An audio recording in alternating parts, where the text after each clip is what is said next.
I only took the job because the storm was already coming. "Just watch the place," the contractor said over the phone. "We need someone on site at Venhead Station while the weather hits. It's a decommissioned radar facility. No one goes there. Check the pumps. Don't touch the old equipment. Call me if you..." The call died in a knot of static. It made a sound like a mouth pulling away from teeth. The road out to Venhead hugged a slate cliff, the sea throwing itself against rock below, like something in a tantrum. It was late afternoon, in that flat, copper light that precedes a deluge. Gulls knifed the air and hung there, then vanished when thunder rolled in, a heavy rolling note that made the ribs of the car tremble. I told myself it was just another odd job. One night, in, out. I liked storms. I grew up with windows rattling in their frames and the whole house groaning like a ship. But as the station loomed into view, 4 concrete blocks, a rusted tower, windows shuttered with corrugated metal, the name on the gate made my knuckles go cold. Venhead Watch Point. Admittance by order of, and then a line of paint eroded into a jagged smile. The padlock on the main door was bright and new, a puckered dimple in a wilderness of corrosion. My key turned too easily. Inside, the air had a sour metal smell, like pennies sucked on too long. I clicked on my flashlight, and a long corridor admitted a pool of light. Pipes, conduits, doors stenciled with numbers. The walls were painted that government green that always remembers bad light. "Easy," I said to myself, because the place wanted me to whisper. The contractor had texted a crude map. Pump room, down the main corridor, right, second door. Control room, central block, bunks, left. Kitchen, don't expect much. Avoid the west stair, he'd added. It's not safe. I set my pack in the bunk room, a cell with 2 cots, a locker and a mirror silvered into constellations, and took my first walk. The pump room thudded with a soft, reassuring rhythm, pushing rainwater out of the foundation. The control room was a museum exhibit, a horseshoe of consoles with red-capped switches, fat dials, and a glass booth full of vacuum tubes like a case of amber lungs. The tower ladder was gated, a sign reading, "Do not energize in storm conditions." Not energize what exactly? The main board had ancient labels: beacon, surge coil, array. The station hummed a little, as buildings do. It held itself together by making its own small sound. By dusk, the first front had arrived. The rain came on in sheets that shifted direction like a crowd changing its mind. Thunder moved in on slow, sure feet. The whole place ticked as temperature fell, and when the first bolt hit somewhere close, I felt it in my molars. I tried the kitchen. There was a jar of instant coffee with a fossilized tide line around the neck, and a kettle that had once been white. The tap produced brown water that cleared to a tint of straw. I rinsed a mug and boiled the water. As I stood there waiting for the kettle to sigh, the light above the sink fluttered. I looked up, and the bulb steadied. But in the instant of darkness, I had seen a shape behind me in the window. Just a taller, dark, fixed, and patient, as if it had been there the whole time. When the light returned, there was nothing but my reflection and the smear of rain. I laughed at myself, and it came out wrong. It came out tight. Later, in the bunk room, I set my phone to charge and watched the screen wobble with notifications as the service came and went. The mirror held me in a soft oval of light. Behind me, the door hung open a hand's width, showing the corridor in its fluorescent flicker. It looked like a bad tooth in a gentle smile. I got up to shut it and found it sticky, the wood swollen with damp. When the door snicked into its frame, the room got smaller by half. I lay down and told myself to nap. The storm would do what it wanted. My job was to walk around every hour and check for floods. The bed springs were tired and honest. I must have drifted, because I dreamed of the sea washing an old iron-bellied thing onto the rocks, something with a dome, and inside it a throat that breathed faint blue. The sound it made wasn't a bell, but a vowel-shaped moan that sat between blood and thunder. I woke with my hand pressed hard against my chest, and for a moment I thought the sound remained. It did. It was the building. Soft at first, a low, circular note that seemed to come from the walls, harmonizing with the storm. The pump stuttered. A deeper hum rose from the floor. My phone lay on my chest, the screen awake, and a thread of text scrolled across it in vibrating noise. "Na-o-a-o," then paused, then repeated in another band. The signal bars moved like fish. I put my feet on the cold floor, and the hum got louder, as if my body turning vertical had drawn some attention. Somewhere down the corridor, a door closed gently. I told myself it was a draft, but drafts didn't usually know how to use hinges. "Okay," I said, just to make a voice. The building answered with a breath of its own, the long exhale of air through unseen ducts and something like a footfall, the weight of rain. I took the flashlight and opened the door. The corridor seemed to lengthen when I stepped into it. The flicker of the fluorescence slowed and then sped, as if someone was breathing through the power. There were wet footprints leading away from my door. Not boot treads, bare. The water had collected in the arches and slopped when whoever it was put their weight down. They shone in my light, a trail drawn by a careful animal. They were spaced wrong, too uneven for a casual walk. It looked like someone had been trying not to limp and failing. The right-hand turn to the pump room was where the trail stopped. The last footprint splashed into nothing. The door's handle was cold enough to squeak my skin. Inside, the pumps weren't thudding, they were knocking. The sound was familiar in the way a cough in a dark room is familiar when you live alone. One pump chattered, the sound skipping like a needle. I bent to check the gauge and saw my breath. Condensation beaded on my forearm hair and then turned to tiny drops that slid together like mercury and rolled off. I touched the casing and my finger came away with a tear of water that was too thick to be water. It stretched and broke in a string like egg white. I had sliced my knuckle earlier on a burr in the locker. It was a thin cut, now reopened. A drop had slid under the edge of the pump's paint. It should have turned clear on metal, but it didn't. It sat there, dull and heavy, and then it was gone, drawn under the paint by capillarity that didn't care about directions. I stepped back fast enough to hit the panel. "Nope," I said out loud and soft and lying. The hum under the floor climbed half a step. A red lens in the corner blinked once, as if woken cruelly from a Sabbath. I turned away, and in the window of the pump room door I saw the shape again. Not in the glass, but in the hardware. A tall thing in the brushed metal, stretched by reflection, standing where the corridor bent toward the west stair. "Contractor said avoid," I said, as if that held power, and my voice had a tremble like wire drawn to breaking. I did not want to go to that stairwell, but fear is an animal with a leash, and sometimes you are the leash. The closer I got, the warmer the air became. On the right, a door hung open, the smell of dust and ozone as intimate as breath after a long silence. Another door was marked Surge Room. Its paint was unpeeled in long tongues, the exposed concrete scabbed with rust. The hum was a phrase now, a sentence, the building's throat forming the word it wanted. When lightning hit the tower, the whole corridor flashed. In that white scar, the open door seemed to hold teeth, and past it, movement soft as cloth falling straight down a well. Then the thunder came, hard, close, a body hitting water, and in the after silence was a new sound, a whisper traveling through the ductwork. It said my name, not a perfect pronunciation. It said it as if tasting each letter to see if it belonged to itself. I stepped into the surge room because fear focuses into points as neat as stars. The lights in here were old glass domes. Only one worked. The rest were filled with dust like snowstorms stopped mid-swirl.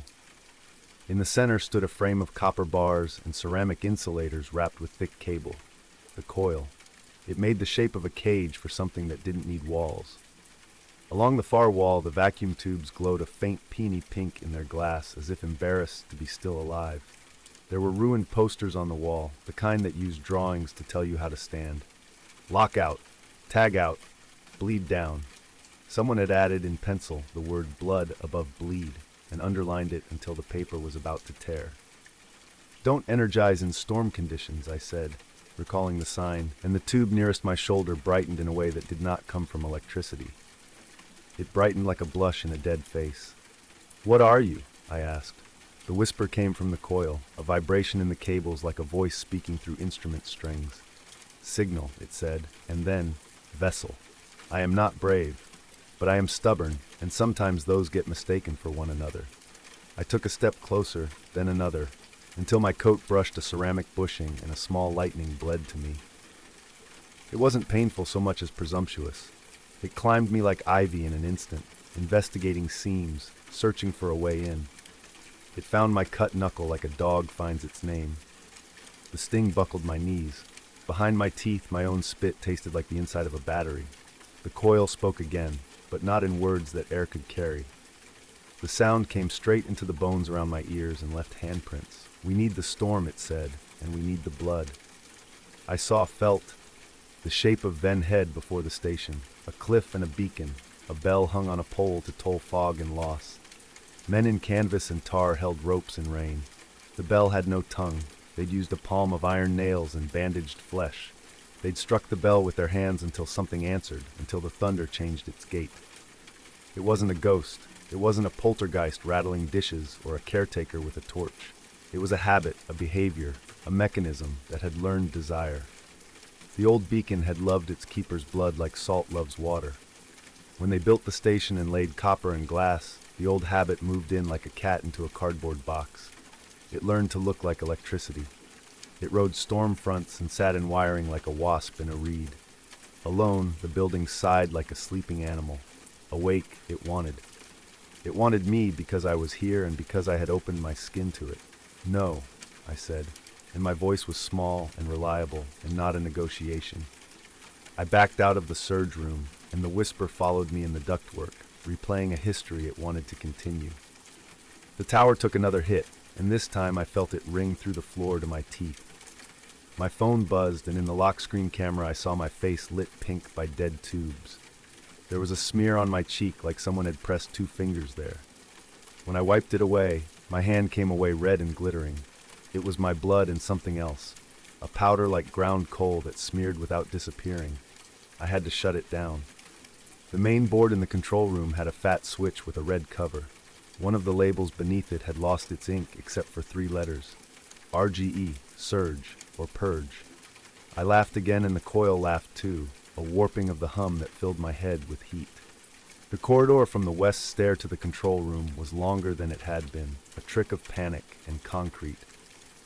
The wet footprints were back, and now they overlapped my own shoe prints, stepping where I had stepped, adjusting where I had adjusted. I didn't look behind me, because it was important not to.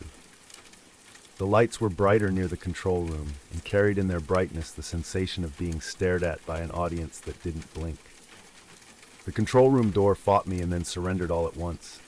The consoles woke like reptiles under heat lamps. Needles vibrated. The vacuum tubes in the glass booth warmed from faint peony to a more determined bruise. The hum shaped my name again and this I hate most even now, answered it with my voice, perfect down to the hesitation.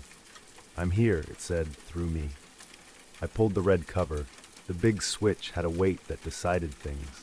When my fingers closed around it, a thin pain ran up my arm like piano wire.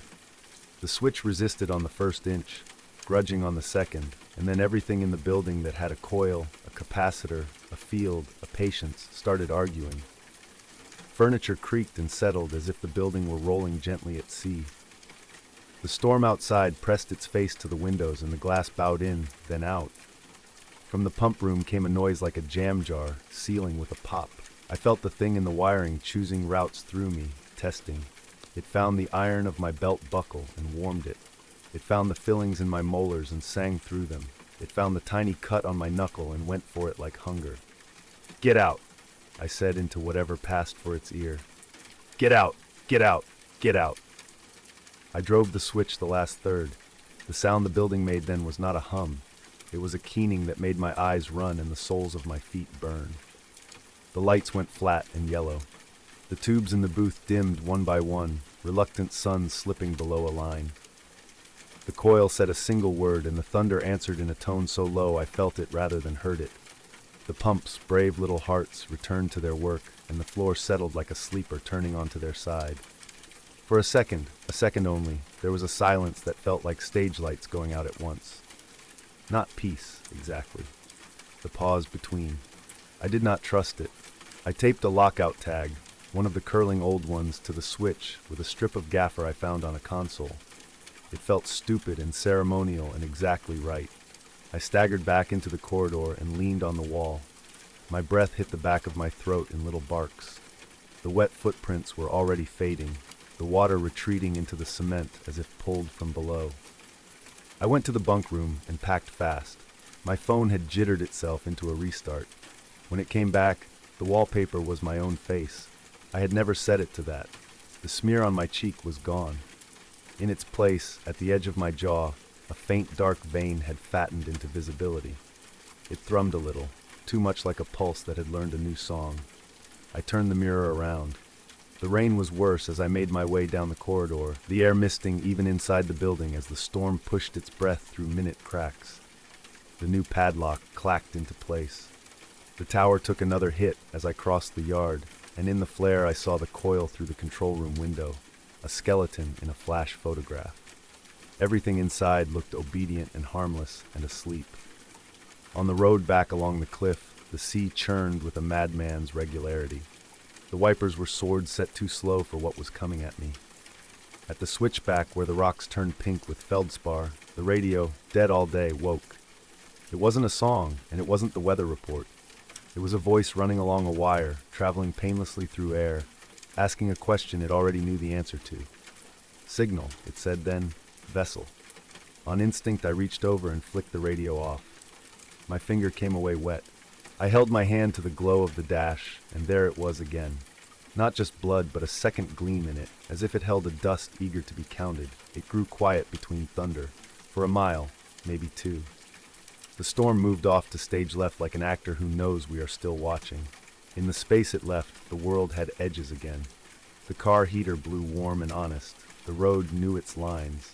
I laughed then, for real, from relief that felt obscene.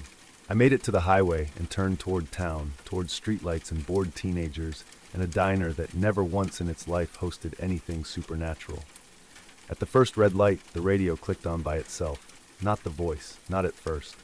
First, a pop like a jar ceiling. Then the whisper, shaping my name through the coils of the speaker. Then my own voice, trying out two words it liked. I'm here. The light changed. I drove. I turned the volume knob all the way down, and the whisper pitched higher like a kettle refusing to be ignored. I pulled the fuse. The whisper moved into the air vents. The storm crawled away on the horizon, but the little vein on my jaw thrummed to a beat now independent of weather.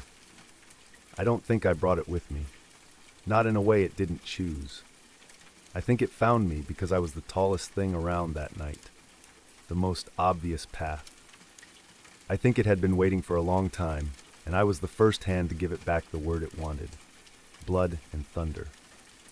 At home, in the dark, when the refrigerator hums and the pipes breathe and the elevator in the hall arranges itself between floors, I hear it. Not loud. Not always, but often enough that when rain comes in the night, I lie awake and watch the ceiling flicker with streetlight and think of a coil inside a concrete room, polite and patient and attentive, learning a new route. The lockout tag is still there. Of course it is. It's made of paper and faith. The station is quiet for now. It may stay that way until something significant changes. A storm strong enough to make everything temporarily obedient to a larger choice. A stray hand that flips a switch. A man who can't sleep touching a radio to bring himself company.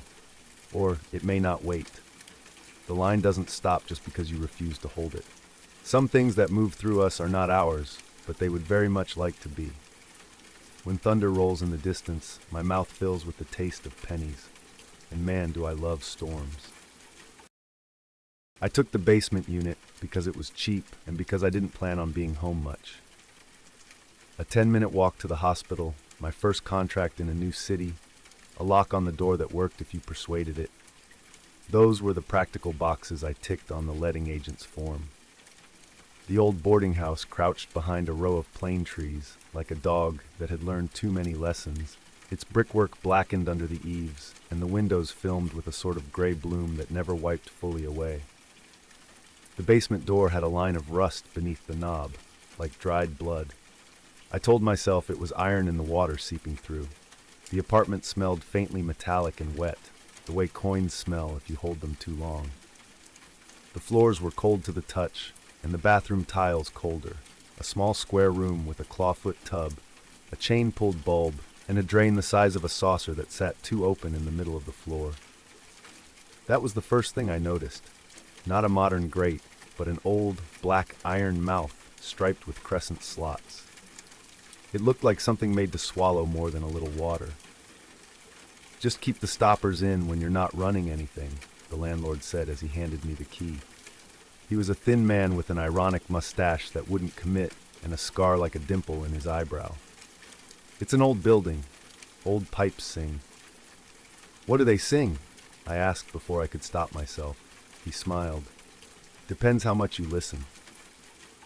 I thought of his joke later that night when I lay on my back on the futon and stared at the hairline cracks stitched across the ceiling.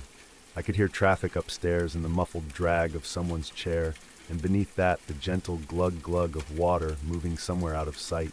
A sound like someone blowing across the mouth of a bottle came from the bathroom, soft, intermittent, enough to make me sit up and listen harder, and then go back to fighting sleep. Hospitals have their own orchestras of mechanical sorrow. I'd learned to sleep in brighter, louder rooms. In the morning, I set my shower to the temperature and waited for the pipes to catch up. Steam curled into the single high window like a creature testing the air. The sound came with the steam, faint, a tone held too long, bending to another tone and then a third. Not plumbing, not quite. Something in it prickled my scalp and sent a chill skating down my spine in a clean, precise line. The drain's black mouth was blue with reflected light, and for a heartbeat the pattern of slots looked like a closed eye with everted lashes.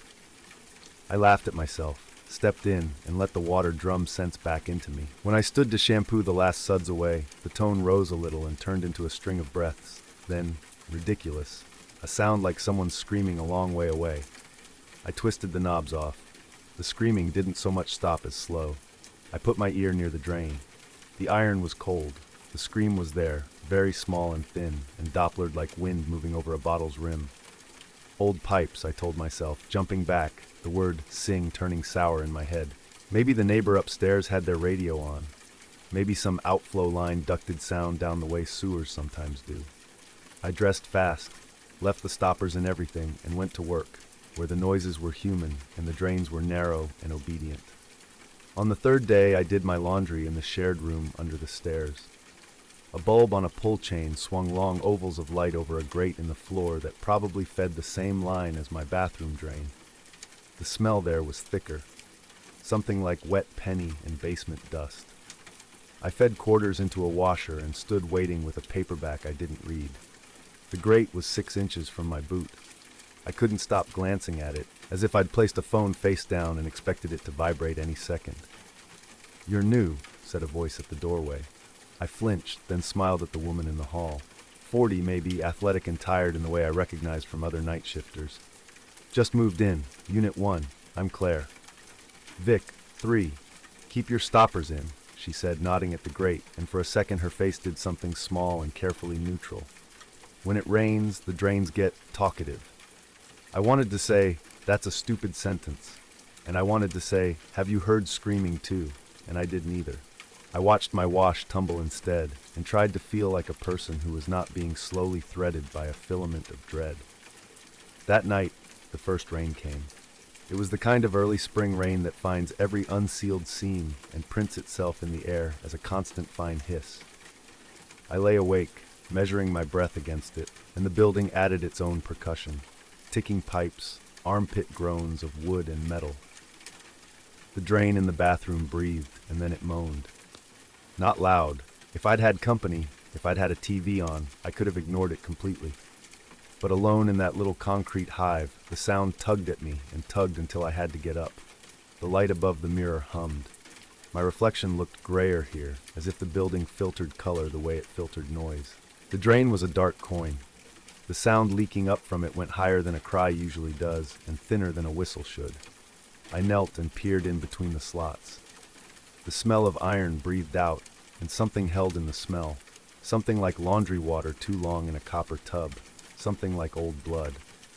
I almost spoke into the drain. I almost said hello and laughed at myself and walked away. Instead, I looked at the screws holding the iron rim. They were old slotted things, not Phillips, and the slots were filled with black paste. I wiped one with my thumbnail, and it left a soot streak on my skin that didn't quite wash away under the tap. The scream ratcheted higher. The hair on my arms lifted a little, as if the air pressure had dropped.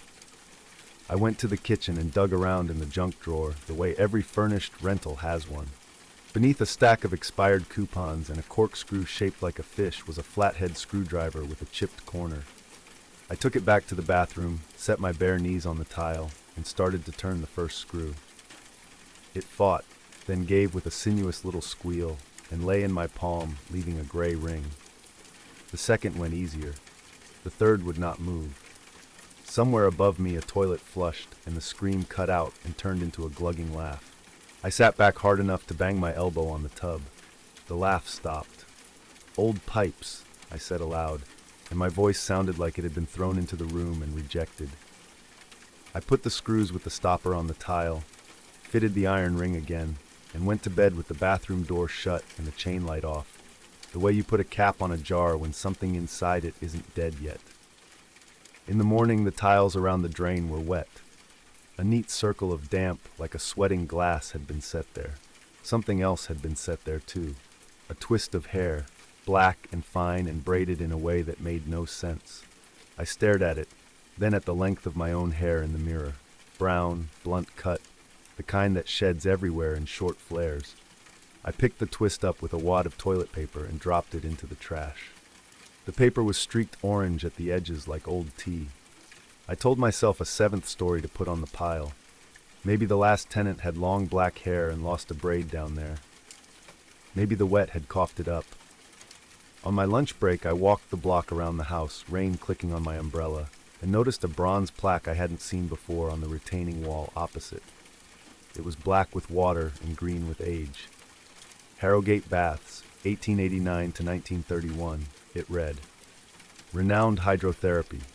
Subterranean works employed in response to the flood of 1913, closed following the city's diversion of the old culvert.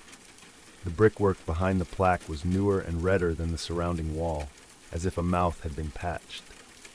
When I looked along the curb, I saw two old iron wheels flush with the sidewalk, the kind the city used to twist to open valves underground. Both had traces of a black stain around them that the rain didn't wash away. When I told Vic what I'd read, she looked over my shoulder toward the rain as if it had ears. I keep the stoppers in, she said again. I keep some rock salt too. I don't know if it helps. It makes me feel like a person who is doing something reasonable. That evening the rain found another key and played the building in a new register. The sound in the drain had a counterpoint now, a tapping like fingernails on enamel, a patient pressure somewhere beneath tile. The lights flickered once, twice, and went out hard. The dark was total.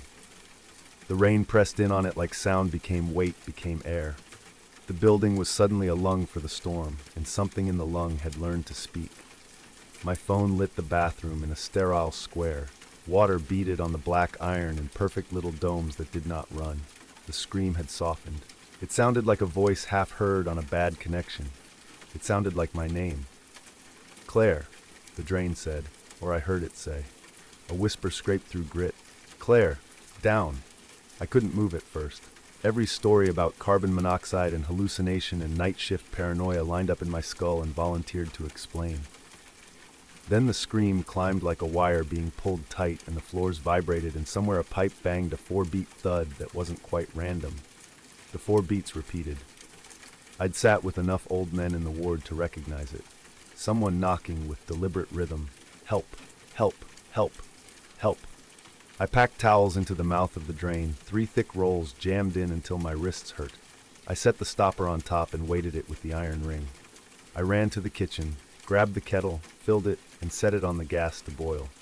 I had no idea what boiling water does to pipes besides hurt them. I wanted to pour something vicious into the mouth that was making my name. Lightning stitched the window. The building held its breath, and in that held breath I heard other voices climbing the wet risers. Not the word help anymore, but the sound of a crowd in a stairwell. The screams overlapped and thinned and layered until it all sounded like air under pressure. The kettle boiled. I took it to the bathroom, hands shaking hard enough to burn me when steam ghosted the handle. The towels bulged. I poured, fast and stupid, the way you take a shot. The scream went insect high and then stopped and then returned twice as loud, the towels jumping a 1/4 inch like something was underneath them, pushing. Stop it! My voice sounded too big for the room and too small for whatever I was talking to. Stop it! Stop it! Stop it! "Down," said my name from the mouth, and the apartment's main door opened behind me and shut again, and I knew, before I turned, who it would be. The landlord stood in the bathroom doorway, rain on his shoulders as if he had been standing in it with his face up. He smiled a gentle, embarrassed smile. "You weren't supposed to open it," he said, and the word it had too much weight, as if the drain had a capital letter, as if it was a proper noun.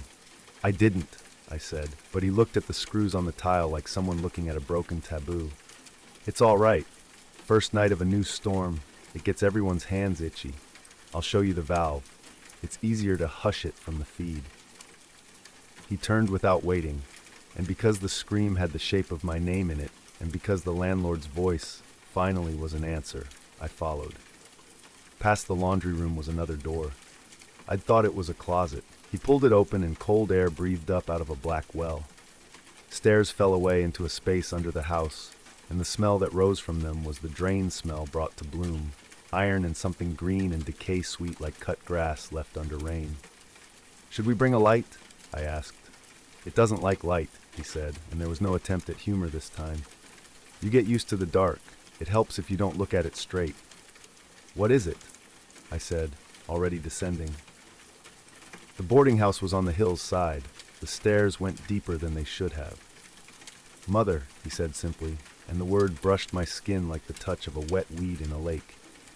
The old culvert took the runoff from half the street. They bricked it when the hospital moved, but what was already here didn't leave. The city forgets its mouths. The mouths remember the tongues. He laughed a small, sad laugh. "Cheap rent is a tithe, Claire. Someone has to feed her. Someone has to keep the stoppers in." Feed. My foot touched water. It was ankle deep and colder than anything I've ever felt. Something long and soft and hair-like drifted across my skin and wrapped once around my ankle before the current took it away. I swallowed and took the last step onto the floor of a room that wasn't a room so much as a carved-out absence. Brick rounded in a horseshoe, and far back in that curve was something that reflected the little light there was. Not a surface, but the idea of one, black and trembling. The scream came from there, full and strangely directional, and as my eyes failed to adjust, I saw what I didn't know how to see. It wasn't water exactly. It was a column of moving wet that bulged and thinned, puckered and gaped, full of hair and ropes of things and the shine of metal wedged in. I remember thinking insane, harmless things. Traffic cones from a flood, a bicycle rim. But there were rings there too, and eyeglass arms, and a shape like the copper tongue of a shoehorn, and one small grinning tooth caught in a lace of hair. "Don't look," the landlord said mildly. "Just speak to her. Tell her you're here and you hear. Tell her you'll listen. She was made to be listened to." He took my wrist. His hand was cold and dry. It's always easier if you don't make it a fight. The scream slid down through notes and found my name again. It said it twice, patient as a nurse. Then it said the word "down," and the water at my shins swelled like a breath. He was guiding my wrist into the cold. When his fingers tightened, I felt the neat edge of a callus that spelled out habit. Without thinking, my body moved faster than my mind. I tore my arm sideways, and he stepped with me so that we both pitched. The water caught at us with heavy hands. He let go, then grabbed for me again, and for an instant, framed between lightning and the open throat of the moving wet, I saw what lived behind his mildness. Not hunger, devotion. He looked at the black column the way people look at stained glass. My palm found, by mad luck, a loose length of rusted pipe, and I swung it into his temple hard enough to ring. He dropped without grace. The moving wet leaned, and what had looked vaguely like a mouth before became one, not with lips but with the muscular insistence of a siphon. It slumped toward him with a terrible quickness, hair drawing itself along the water's surface like fast algae, and I had the thought, absurd and clarifying, that this was what hair and sinks wanted, to be whole again. "Stop," I said as if I was addressing a family dog. No. It didn't stop. It took him. The water rose to my thighs and the scream printed itself in my bones. In the days after, I would find myself listening to radiators and kettles and the spaces between notes in a song and thinking, there you are. In that moment, I thought only move. The valve wheel was to my left, where the wall thickened into something structural. It was heavy and cold as a tomb plate. It took both my hands to turn it, and a sound like time ending to budget at all. The landlord's shoe floated past, then sank. The wet thing complained, a new sound, ugly and aggrieved. The wheel moved. Something slid behind the brick with a bruised shudder. The scream hit a fever, then sheared away into silence, so sudden the only sound left was my breath and the rain's steady drum. The moving wet shivered, deflated the smallest bit, and drew back into its curve. It didn't vanish. It remembered not to be a mouth. I ran. The stairs were longer upward than they'd been down. In the laundry, a machine had overflowed. Water hugged the floor in a fat black film, and then thinned, like a flood forgetting itself. The apartment door was open, and the towels I'd stuffed into the drain lay like dead animals on the tile. When I touched them, they were cold and stiff and smelled like old coins. I sat with my back against the tub until dawn laid a gray finger under the bathroom door. Vic's voice came thin through the wall, calling my name, then nearer, then in the hall. I let her in.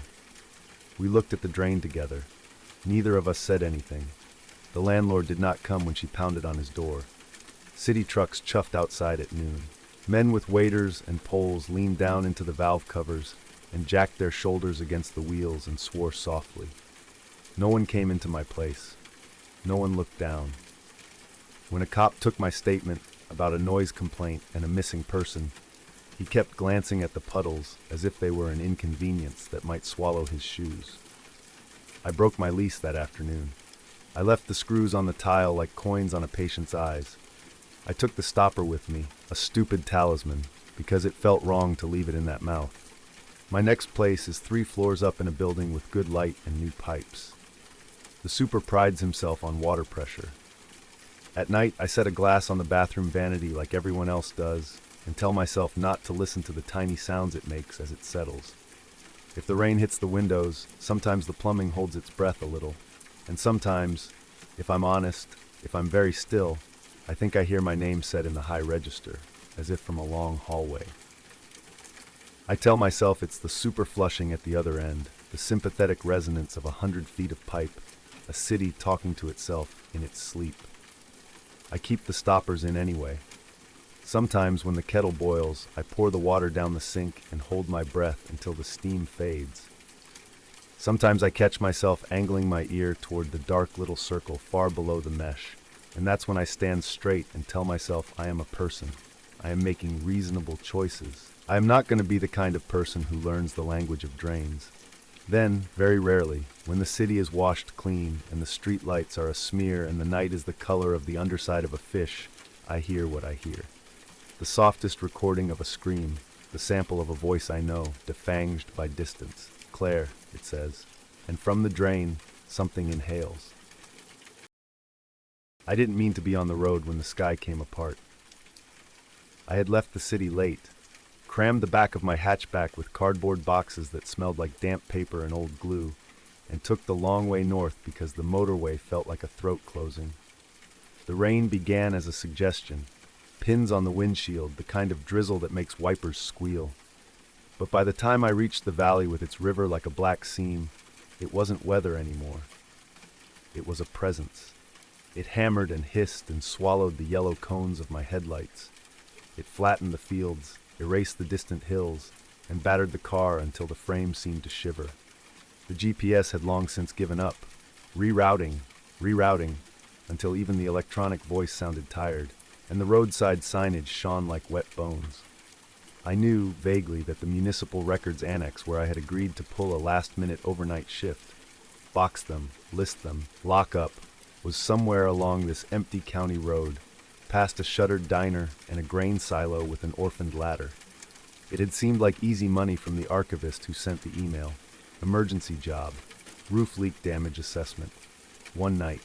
I'll leave the keys in the lockbox behind the flower trough. I told myself I was taking it to prove I could be brave again, to prove I wasn't always going to swerve away from the parts of life that lifted the hair on my arms. That is the lie we tell ourselves, that a choice is a test we can pass. I saw the annex at a bend in the river, a rectangle of brick with a pitched slate roof shining like a wet fish. The sign, Longford Records Annex, was the sort of municipal font that makes everything feel older than it is. The building had once been a train depot, then a canning warehouse, and then, after the flood in '98, reborn with climate-controlled rooms and a new foundation sunk deep into the riverbank. A perfect place to store a town's memory, the archivist had joked on the phone, as long as it doesn't try to remember the river. I parked on a gravel pad that had become shallow lake, my boots splashing into water so cold it felt electric. The rain hit my hood with a sound like frying. I hunched, ran to the door, found the flower trough, empty because the dead marigolds had been ripped out weeks ago, and lifted the painted wooden box with lockbox stenciled across it. Cold metal key. My fingers shaking, either from the drive or the temperature or the pressure in the air that made everything feel like a held breath. Inside was instant relief. The door thunked shut, and the roar of rain became a distant drum. I stood in a square of entryway with a rubber mat and a brass coat tree shaped like a bundle of reedy stems. The air smelled of wet stone, old paper, and the faint sting of bleach. A light on a motion sensor clicked alive above me, humming. Through an interior window I could see the reading room, long, scarred tables, green-shaded lamps, a carpet the color of tea, and a portrait of the mayor's great-grandfather looking bored in oil. Beyond that, a door led to stacks in the climate suite. Another door, heavy and painted gray, had a stenciled sign, basement, utility. I shook out my coat and hung it. The coat tree wobbled minutely. I told myself inventory, an old habit to keep panic from flaring in my chest. Desk, computer, kettle, first aid kit, emergency contact numbers laminated and pinned to a corkboard, heating vents ticking, the clock's second hand making a soft, obliging talk. On the desk lay the ledger. I don't know why the word is always ledger in places like this. Why not sign-in book or log? But that is what it was, a long cloth-bound journal with a crackling, threadbare spine. A fountain pen on a string lay beside it, the nib stained black-blue. The last entry was dated last week. Carl Pest Inspection.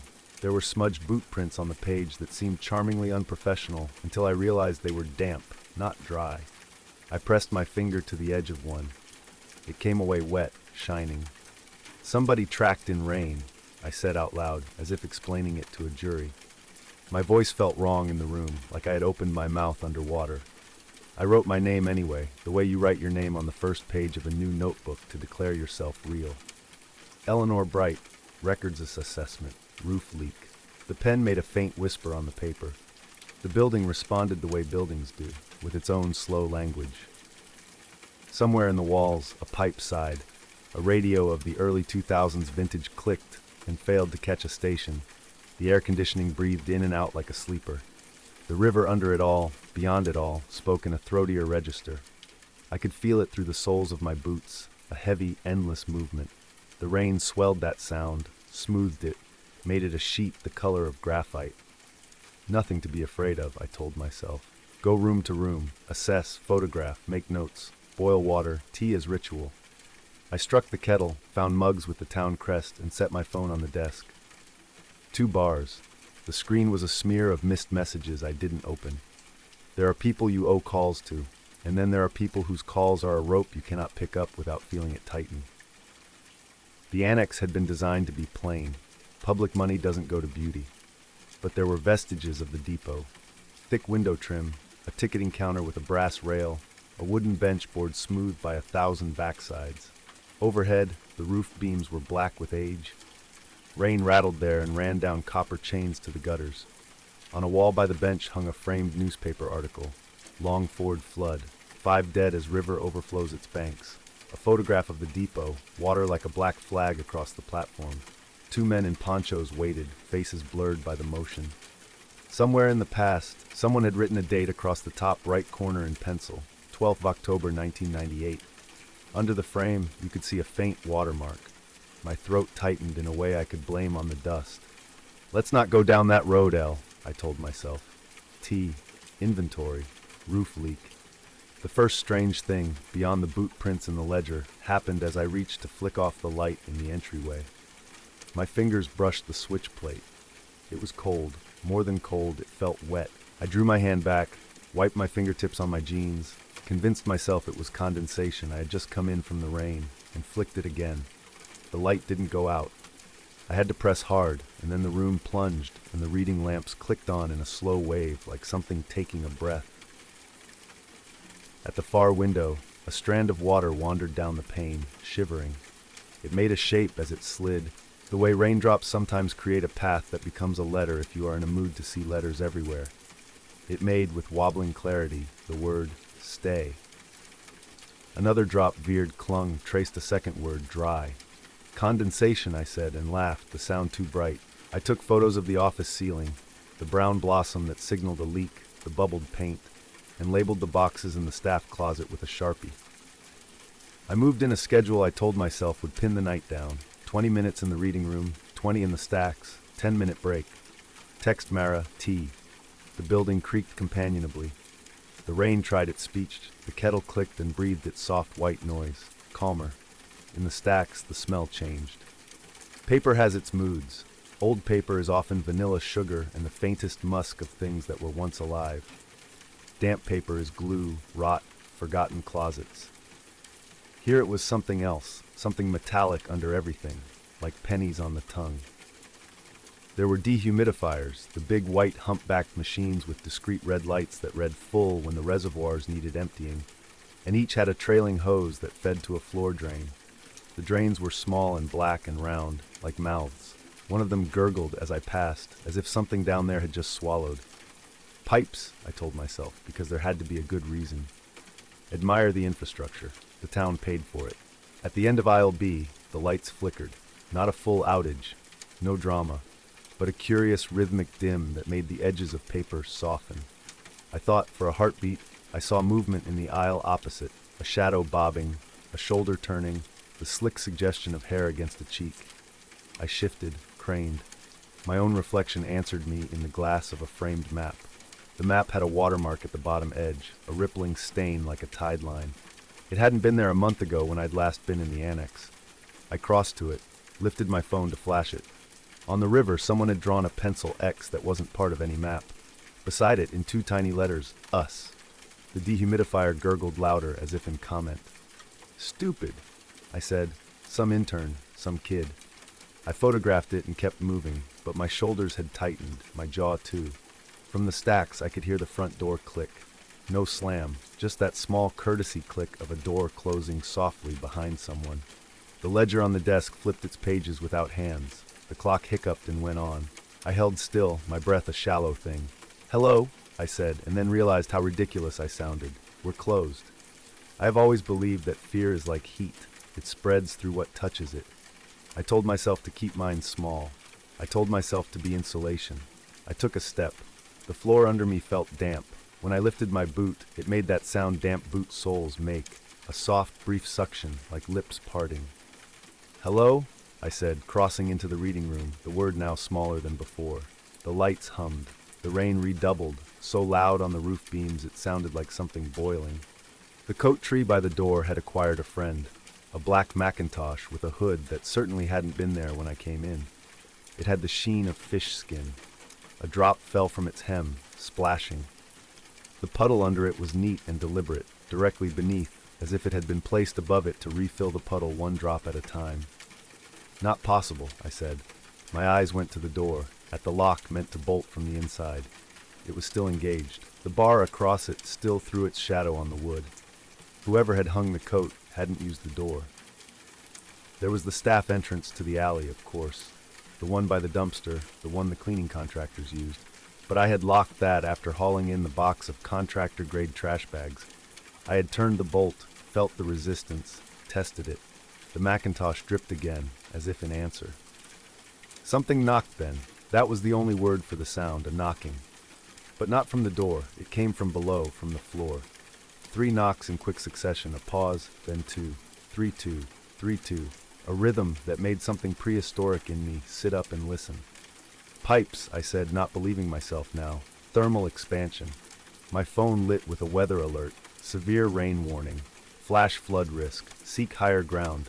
I laughed and then put my hand over my mouth, because there was a hilarity to something instructing me to seek higher ground, when all ground in the room was a floor, and beneath that had to be earth, and under even that the river itself waiting with its patient, cold hands. You cannot seek higher ground when what is above you is a roof and beyond that the night. The basement door, that gray-painted utility door, had one of those wire-reinforced glass panes like an eye. Through it, I saw light. I had not left the basement lights on. I had not, in fact, been down there yet. The light was not bright enough to spill, but it was enough to make me think, someone is down there. The knocks came again. 3-2, a pause. 3-2, slow, patient. There is a version of me that left then. Packed my notebook, took my tea, shrugged my coat on, and went back to the car. That is the version that lives in a city apartment that smells like curry and clean laundry and the lemon of furniture polish. That version sleeps with the window cracked to hear the rain and doesn't flinch at thunder. She exists, but she is not the one who turned the basement knob. The stair was steep and concrete, with a handrail that had flaked white paint. The air down there had a different temperature, a colder cold that felt organized. The walls were the color of a storm sky. The light I had seen was a bare bulb above a fuse panel, dangling and moving slightly, sending shadows like a slow pendulum across the floor. The floor glistened. A little water, I told myself. Old buildings give their water to the lowest point. The drains were at intervals, small round mouths surrounded by hairline cracks that made them look like they had been drawn frowning. On one concrete column, someone had chalked a line at knee height, and beside it wrote Floodline 121098 in capitals that meant you wanted the letters to last. Above that, fainter, another chalk line, no date, no explanation. A pump sat squat in the corner, one of those sumps you get when a building meets a river and the river winds often enough that you give it an exit strategy. It was running. The hose shivered like a vein. The pumping had a heartbeat rhythm to it, twice a second, steady. That wasn't the knocking, though. The knocking was in the pipes, the ones overhead painted black, with valve handles like red flowers. It came in threes, then twos, with a patience that felt almost kindly. Whenever you're ready, the knock said, we have all night. At the far wall, a heavy door waited, older than the rest of the basement. It had straps of iron across it and a handle that had been polished by generations of hands. Above it, someone had stenciled Storm Gate. A smear of moisture shone on the floor at the seam under it, and from that seam a very slow, very thin, steady line of water slid. I pictured the river beyond, pressing its body to the gate, curious. I stood, wrapping my arms around myself, and realized that I could hear something under the pumps, under the pipes, under the rain. A voice. Not the nonsense of water, a real voice, or the perfect camouflage of one. It was pitched to be the one voice my body would always answer. Elle, it said. Elle, I know you hear me. You carry your ghosts. Some are kind, some sharpen you. Some sit on the stairs in the night and say nothing until you go to them, and then they do what things in stories do. Don't, I said to the air, to the storm, to the person I once left behind in a different house with water mocking at the window glass. Don't. 3-2, the pipe said. We have time. Footsteps moved overhead in the reading room, the bench shifting slightly, wood complaining, the Macintosh dripping in a new pattern. The kettle clicking again, as if cued by an unseen hand. And then, as if the building wanted to stop being coy, the front door's bell rang. It wasn't loud, it had the timid ring of a bell in a pet shop, but in the sudden equilibrium between pump, rain, and knock, it sounded like a demand. I went up because I knew the logic. If you don't answer, you are refusing the future. If you do, you are letting it in. The front door remained closed, the bolts remained set, the Macintosh still dripped. But in the condensation on the window, new words had formed, in the slow script of water. Don't let me in. My face at the glass looked sallow in the reflection, hair plastered to my cheeks from where rain had kissed me earlier. I think I said something like, very funny, because if someone was playing a prank, Carl the pest inspector, the archivist getting her wires crossed with her sense of humor, I needed to be angry, not afraid. Then my gaze dropped to the ledger. A new entry, beneath my name, in my own cramped hand. The date, the time, and then the words, do not let me in. I didn't write that. I would never write that in my own hand. We lie about our handwriting. We tell ourselves it is ours alone, but it is everyone's when it wants to be. My phone vibrated itself almost off the desk. Another alert. Turn on local radio for community guidance. I laughed and thumbed the radio on the desk, an old emergency broadcast one with a crank. Static, then a voice that sounded recorded from a decade and a half ago, flat and overmodulated. All residents along the Longford floodplain are advised to shelter in place. Do not attempt to cross flooded roads. If you hear knocking in the walls or floors, do not respond. If someone asks to be let in, confirm their identity verbally. Do not open the door if you cannot confirm their identity verbally. Identity verbally, I said. And what if it sounds exactly like the person you failed? The bell rang again, then knocking. Not from the floor now, but from the door itself. A slow, considerate rhythm. 3-2. The kind of knocking a friend does when they are cold and trying not to show it. I went to the glass. You know how rain at night makes the world beyond the glass the way dreams are? Shapes appeared and vanished. Streetlights smeared into the river's shine. My own face floated, pale as a coin. And behind that, as if my reflection had parted, a darker outline, a hooded head, a shoulder, a hand. As still as a photograph, and then it leaned, and at the exact place my ear met the door, I heard L. When I put my mouth to the wood, it tasted like damp hands. Say your name, I said, because the radio was still saying that somewhere in its old tone. Say your name. Silence that was not silence, but the hard listening of something that had learned patience from the river. Say, I began, and then the voice said, a name I had not spoken in years and had not heard since the day I was 19. And the river took the car off the Vado Road and rolled it until the windshield starburst, and a hand reached for me, and I reached back and failed. Mara is what it said. And I knew it was absurd, because Mara is alive. Mara who texts me too late and too often, who writes in all lowercase, who says, you don't have to be brave, just come home. But the river knows the names we think make us weak. It has time to learn them. Go away, I told the door, which is what you tell the sea and death and anything that lands knocking with your voice. I backed up, and the Macintosh's hem kissed my boot, and I hissed and kicked it, and it swung and revealed, behind it, another coat, a child's slicker yellow creased with long storage. It dripped too, though it had not gotten wet. The drops from its hem were thick, slow, almost syrupy. When one hit the floor, it was not clear. It was dark, almost rust-colored. Stop, I said, as if to a trick. The pipes resumed their conversation. 3-2. The sump coughed and fell silent. The line on the chalked column in the basement, I knew without needing to see it, had a twin higher up now written by invisible hand. I could have gone on like that all night. Front door, basement, whispers of the emergency broadcast and my own name stitched into the rain. But the true threat was bored of subtlety. When it chose to step out of the edges of itself, it chose the cleanest stage, the reading room table, beneath the portrait of the mayor's ancestor who had been bored in oil since 1911. It was slow. It began as a wider damp on the table's surface, a pond that had no apparent source because the ceiling above did not drip and the lamps shone clear. The water reflected the green glass of the lamps, the round globe of the glass shade around the overhead light, the smear of my face. The water lifted, like cloth pinched by invisible fingers, rose, stretched. If you've ever watched an egg white turn in a pan, you know the way something formless can take shape. It had shoulders dark and glistening. It had the suggestion of hair slicked flat by rain. Its face was a geometry suggested by hollows and gleam. Where eyes would be were ovals of darker matter, and they were not empty. They were full of a moving depth, as if behind them was the streambed moving stones that had never seen air. The mouth was a gutter. When it opened, a wet sucking sound came with it.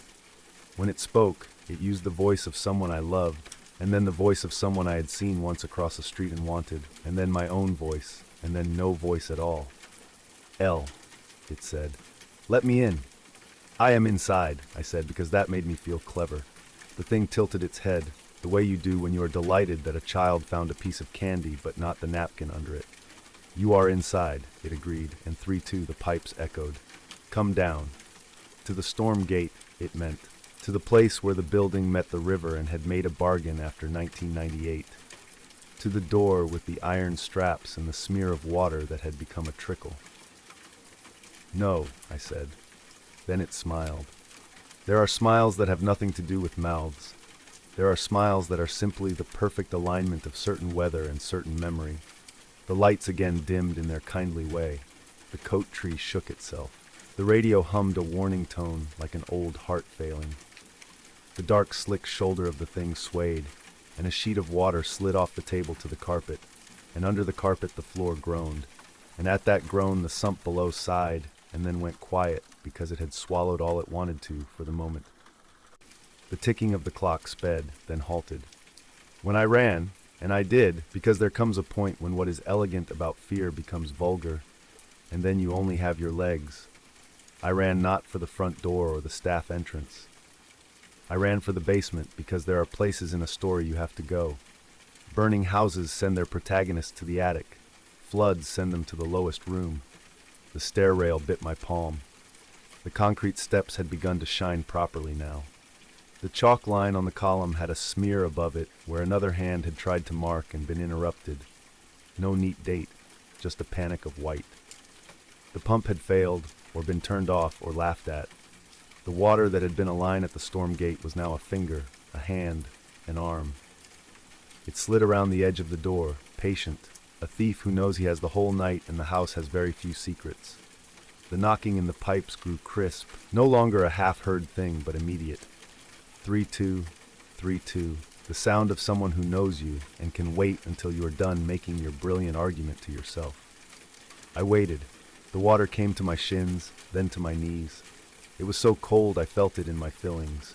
It had a taste like old coins, and beyond that, something sweet and rotten like the way summer can be in a ditch. My breath puffed out like a fog machine and hung low because the air did not want it. I have always hated water deeper than my chest.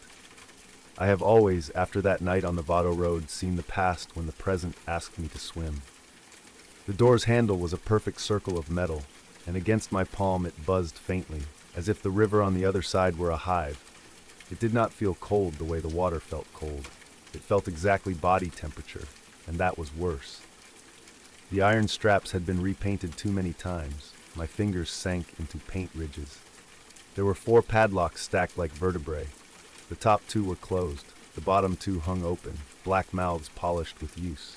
You don't know what you say to yourself when the world reduces you to the muscles of your forearms, your lungs, your anger. I cursed people who had designed this, cursed the flood for ever happening, cursed the town for wanting to be by the river and also safe from it. I cursed the version of me who had taken the job for easy money and a badge of bravery. I thought of Mara's texts. We can make it okay without proving anything, and thought how inferior that sounded to the drum of rain that said, prove it, prove it, prove it. When the thing touched me, I did not scream. It came out of the water without surface tension, as if the rules of physics were on hiatus in that basement, and its hand was the hand of a person. Not cold, not hot, wet, oh yes, wet like a second skin, and strong. It closed on my wrist with the expertise of someone who had pulled many people along many corridors. It did not yank, it guided. Elle, it said in my mother's voice, in the voice of a college professor I had wanted to please beyond reason, in the voice of a child saying I want to go home. Let me in. I looked at the locks, 2 closed, 2 open. I looked at the door. I looked at my feet, which were now not visible because the water had gotten the color of tea, the polite color of tea, and in that tea there were things moving like leaves. I looked at the chalk line. The voice, at my ear now, said something that was not words. It said memory in an arrangement that made my body want to obey. I put my hand on the second lock, the one that was closed, and would, if undone, make the door 1 lock away from being free. And I pictured what that would be like. A pressure with no cord to pull it back. A blunt force that had all the miles of river behind it. A hand over the mouth of a town. I forced my fingers to stay open. The hand on my wrist tightened. Not unpleasantly, not violently. Just a reminder of where I was in the river's story. The other hand, the one I had not looked at because looking grants things a passport, touched my shoulder. And there is a place on the shoulder where if someone touches you there with affection, or with all the practiced mimicry of affection, your muscles let go. Mine did. For a split second, drowning sounded like relaxation, like sleep, like the end of all claustrophobia. That is the seduction of it. The rain will sing you a lullaby in your own voice if you stand still enough. "I can't," I said, and surprised myself because I had not meant to say it aloud. The thing sighed with the sound of gutters freeing a handful of leaves. The pipes responded. 3-2. "We are very patient," they said. I thought of the ledger upstairs, my name written and then the message beneath in my hand. "Do not let me in." I thought of the coat tree with the Macintosh and the child's yellow slicker that dripped rust. I thought of the chalk lines left by someone who had tried to show the future where it had already been. I thought of the emergency radio asking me to confirm identity verbally and how identity is never a set of syllables but a pattern of need. So I did something that I'm not proud of, and the fact that I'm not proud of it is the only thing that comforts me now. I lied. I put my mouth very close to the thing's ear, and I said the name only I call it, the name that made its grip, which had become a bit bored, grow fond again. And when it tipped its head like a dog, I pulled. I pulled with every muscle that had a memory of dry summer, of chalk on a chalkboard, of the way you turn a mattress alone and surprise yourself. I ripped my arm out of its grasp and shoved my shoulder at the storm gate, not to open but to seal. The door moaned. The water, offended, smacked my chest. I drove my weight into the iron and felt more resistance than I think a person should feel. The locks rattled like teeth. Behind me, the voice lost patience. It dropped its mimicry. The sound it made was bigger than the room. The very old lights swung. The bulbs almost popped. The Macintosh at the top of the stairs threw itself on the floor with a wet smack. Water climbed my thighs as if hands. The pump coughed. The chalk line took an invisible brush stroke up an inch. I pressed my shoulder harder, used my knee against the concrete, and in that moment felt the door's seam give a fraction, and then set. Something on the other side shifted. The pressure changed. A new sound joined. The hiss of water finding a smaller path. I had not beaten the river. I had persuaded it, the way you persuade a lover away from a bad idea by promising a better one later. "Stay," I said to the door, because sometimes words are a form of bracing. The hand on my ankle was a different kind now. It was not mimicry. It pulled with intention.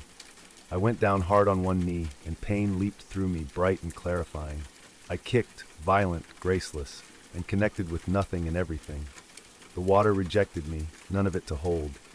I lurched up by the rail, grabbed it, and the paint flaked and cut my palm, and that, ridiculously, helped because blood is warm, and in that moment, the warmth felt like mine.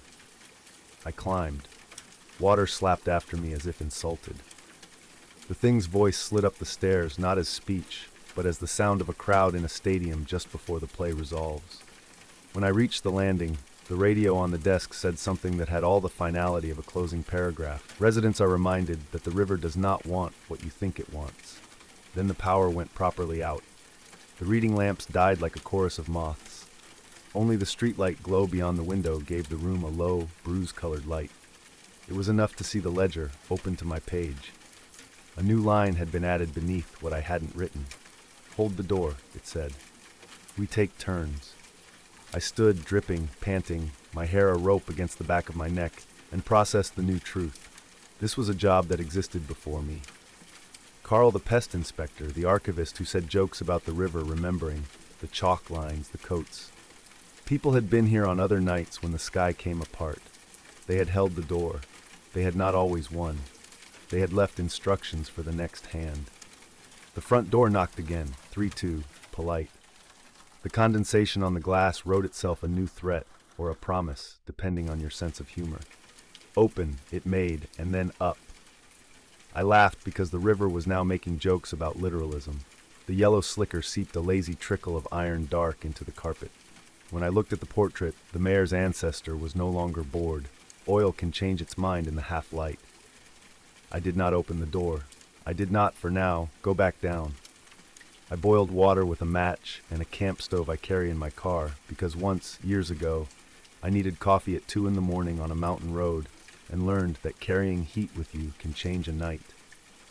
I poured tea without thinking, and the scent, tannin, and citrus put a small fence around my head. I sat on the floor with my back to the utility door and my shoulder to the jamb and drank while the pipes knocked. 3-2, like a neighbor who can't remember the last part of a story and is sure you've heard it. I texted Mara 2 words without context, because context exhausts. Rain tonight. A bubble appeared and then did not. The water in the basement made its decisions. The pump coughed back to life because the power did, or because some ghost hand had turned it, or because machines love us.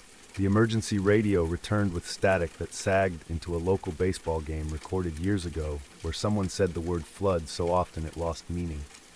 The condensation wrote stay on the window and then blurred it. The ledger stayed open to my name and the instruction that had been written in my hand, but not by me. Before dawn, the rain stepped away. Not all at once. In bands like a magician drawing endless handkerchiefs from their throat. The night softened into that gray that is not light yet but has stopped being dark. I went down slower, calf muscles trembling, and saw that the chalk line had not moved higher than the smear. The door still wept its ribbon of silver, but without urgency. The pump had found its rhythm again. The water retreated to the drains, and the drains took it with their little frowns. In the reading room, the child's slicker was dry now, the rust-colored drops a memory on the carpet that will haunt someone else's cleaning budget. The Macintosh hung emptily. The ledger had one more line on my page now, scrawled as if a pencil had been used in a moving car. Next time, don't listen when it says your name first. I looked at my hands. The cut across my palm was a neat crescent with grit in it. I left it unbandaged for a while because the sting made me honest. I stood at the front door and watched the river decide what kind of day it would be. The surface dappled, the color muddied, the bulk of it full of the pride of someone who nearly got what they wanted and can be content with having to wait. At 8, the archivist arrived. Her umbrella was the usual municipal black. She shook it before she came in, saw the damp carpet, frowned like someone who cares about budgets. "You made it," she said, and her voice had all the ordinary kindness of someone who genuinely thought this had been an inconvenience. Her gaze flicked to the ledger, and I saw her read without surprise, and then look at me in the perpendicular way of people who accept a truth you've only just named. "Roof leak," I said, and laughed. "Yes." She glanced toward the basement. "You shouldn't have gone down," she said gently. "I did," I said.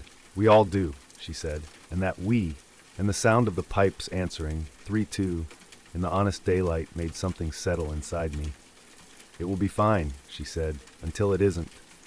She poured herself tea and did not ask me for an inventory yet. We worked like nothing had happened. We boxed, we labeled, we made small talk about someone's dog and the politics of shelving. The floor dried, mostly. The sticky trace of the rust drops remained, as things remain in rooms if you are the sort of person who looks.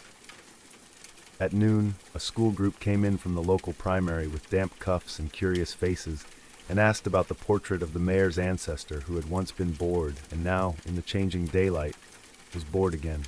The emergency radio stayed silent in its corner as if asleep. 3 days later, the sky cleared entirely. The river went green and then brown, and then that blue only rivers manage, knife bright. My cut became a scab. My sleep forgot the voice for an afternoon. It is easy, during those days, to decide we are making all this up. We are our own unreliable narrators, the brain says. The taps run, the kettle hums. The ledger has its way of telling a true story with an absurd hand.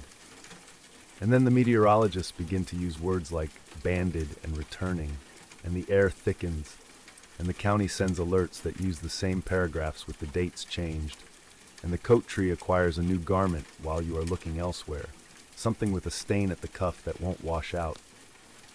And on that night, when you are again inside a building that sits where it sits because money and pride and habit laid a foundation where water wanted a bend, you stand again at the basement door and listen, and the pipes knock. 3-2, 3-2. A rhythm that is, on some nights, patience, and on others, a countdown. The truth is not that I beat anything on that first night. The truth is not that the river is evil, or that the building is haunted by the 5 dead in '98, or by the ones before, or by the ones the paper didn't name. The truth is that some places collect bargains the way they collect dust. Someone makes a promise to get a winter through and forgets to write an end date. The annex is like a body. It wants to be dry, but it has membranes. It has mouths. It has a heart that is a pump. It needs a person sometimes to hold the door and to lie to voices they would do anything to hear and to accept instructions written in a hand not theirs. This is my version of bravery. I go back. I do the job. I check the seals. I listen for the knocks. I send texts without context. I make tea. When the words write themselves on the window, I say them aloud to remember they are only words. When the voice uses my mother's sweetness or my own, I answer it with the dull register of a bureaucrat and tell it to fill out a form. I have learned that the river hates paperwork. Last week, a new line appeared in the ledger beneath mine. Different hand. Small, neat letters like the student who sits at the front of the class and never interrupts. Held the door. Will bring a better lock. I have not met that person. I do not need to. The pipes, earlier tonight, just before I sat down to write this, knocked their habitual 3-2 and then, this is new, offered a 3-3 in answer to nothing, as if applause for something we did together without shaking hands. Tonight it will rain again. The warning app says so as if it is news, as if storms don't have memories. I will bring a thermos and a matchbook and a book I can drop without regret if I have to run. I will put my hand on the basement door and feel for the hive buzz hum and decide whether I am enough weight. I will keep the ledger open and the pen uncapped. I will read what the condensation writes and laugh at the river's spelling mistakes. Sometimes, when I'm walking back to the car under the dissipating rain, I hear an extra set of boots in the puddles beside me. Sometimes they are mine delayed by the walls. Sometimes I am not sure. I do not look. That is another bargain, private and small. If you are ever driving the valley road in a rain that makes the world a sound and not a picture, and you see the annex's windows glowing dull and steady, and you think that such light means safety, you can stop. You can come in, but I will ask you kindly to say your name to the door. If the door opens just because you knocked this particular rhythm, 3-2, 3-2, turn around. If you hear someone you love say, "Let me in," and you feel your mouth answer it without your permission, remember the ledger and the chalk and the rust-colored stains and the way wet iron smells like a mouthful of blood. Remember, most of all, the line I did not write that wrote itself with my hand and has kept me alive through more than one midnight. Do not let me in.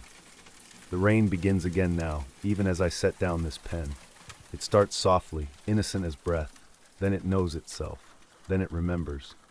There is a knock in the pipe by my knee, sweet as a neighbor. 3-2, 3-2. The building is listening. The river is too. And me, my ear to the door, my shoulder to the seam, my pulse a counter-rhythm, I am here. For now. Until the day we all forget which side of the door we are on. I took the job because the ad made it sound practical. Off-season caretaker for the Hillstone Rain Study Station. 3 weeks alone, checking gauges, logging barometric readings, keeping the doors locked against bored teenagers who like to tag the concrete spillway with cartoon clouds. A stipend big enough to quiet the thrum of bills in my chest. A little cabin to myself, a fenced compound wrapped around a skinny concrete tower, and nothing but ridge and sky for miles. I wasn't from Hillstone. The drive wound up through parched fields and creek beds scabbed with pale rock. July had been nothing but heat and brown wind. August felt brittle. The radio carried only 2 stations, classic country and a static-ridden agricultural report that kept stuttering the phrase persistent deficit. Off the main road, a single-lane track led to the compound, more silt than gravel, flanked by low scrub that rattled like beads when the car brushed it. The station's tower looked like a chimney built by someone who had only ever heard of chimneys from a dream. Square, windowed at the top, a rust-tanged ladder bolted up its spine. The cabin squatted beside it, with its porch sagging into shadow. Everything was locked the way I like things to be locked. Overkill hasps, a slide bar on the inside, a chain. Whoever ran Hillstone believed in hardware. A note, duct-taped crookedly to the cabin door, greeted me in thick black marker. Keep gutter plugs in. Do not open to sky. Check valves daily. Underneath, in smaller, ragged script, the ink dragged at the end, as if the pen had been pulled away, was another line. They die when it rains.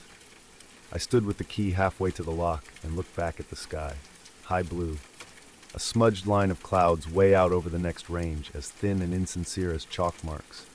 The wind smelled like hot dust and something metallic The way your hands smell after carrying coins too long. Okay, I said to nobody. Not ominous at all. Inside, the cabin felt cooler than it should have. The floorboards were bleached to the color of old bones. A simple table with an old weather log, a cot against the far wall, a kitchenette with a sink that still had a starburst of masking tape over the drain. Someone had taped all the drains, in fact, sink, shower, a little mop basin by the back door. Each was labeled in the same thick marker, keep dry. I peeled back the tape on the kitchen sink long enough to run the tap. The water came grudgingly, trickling metallic and too cold.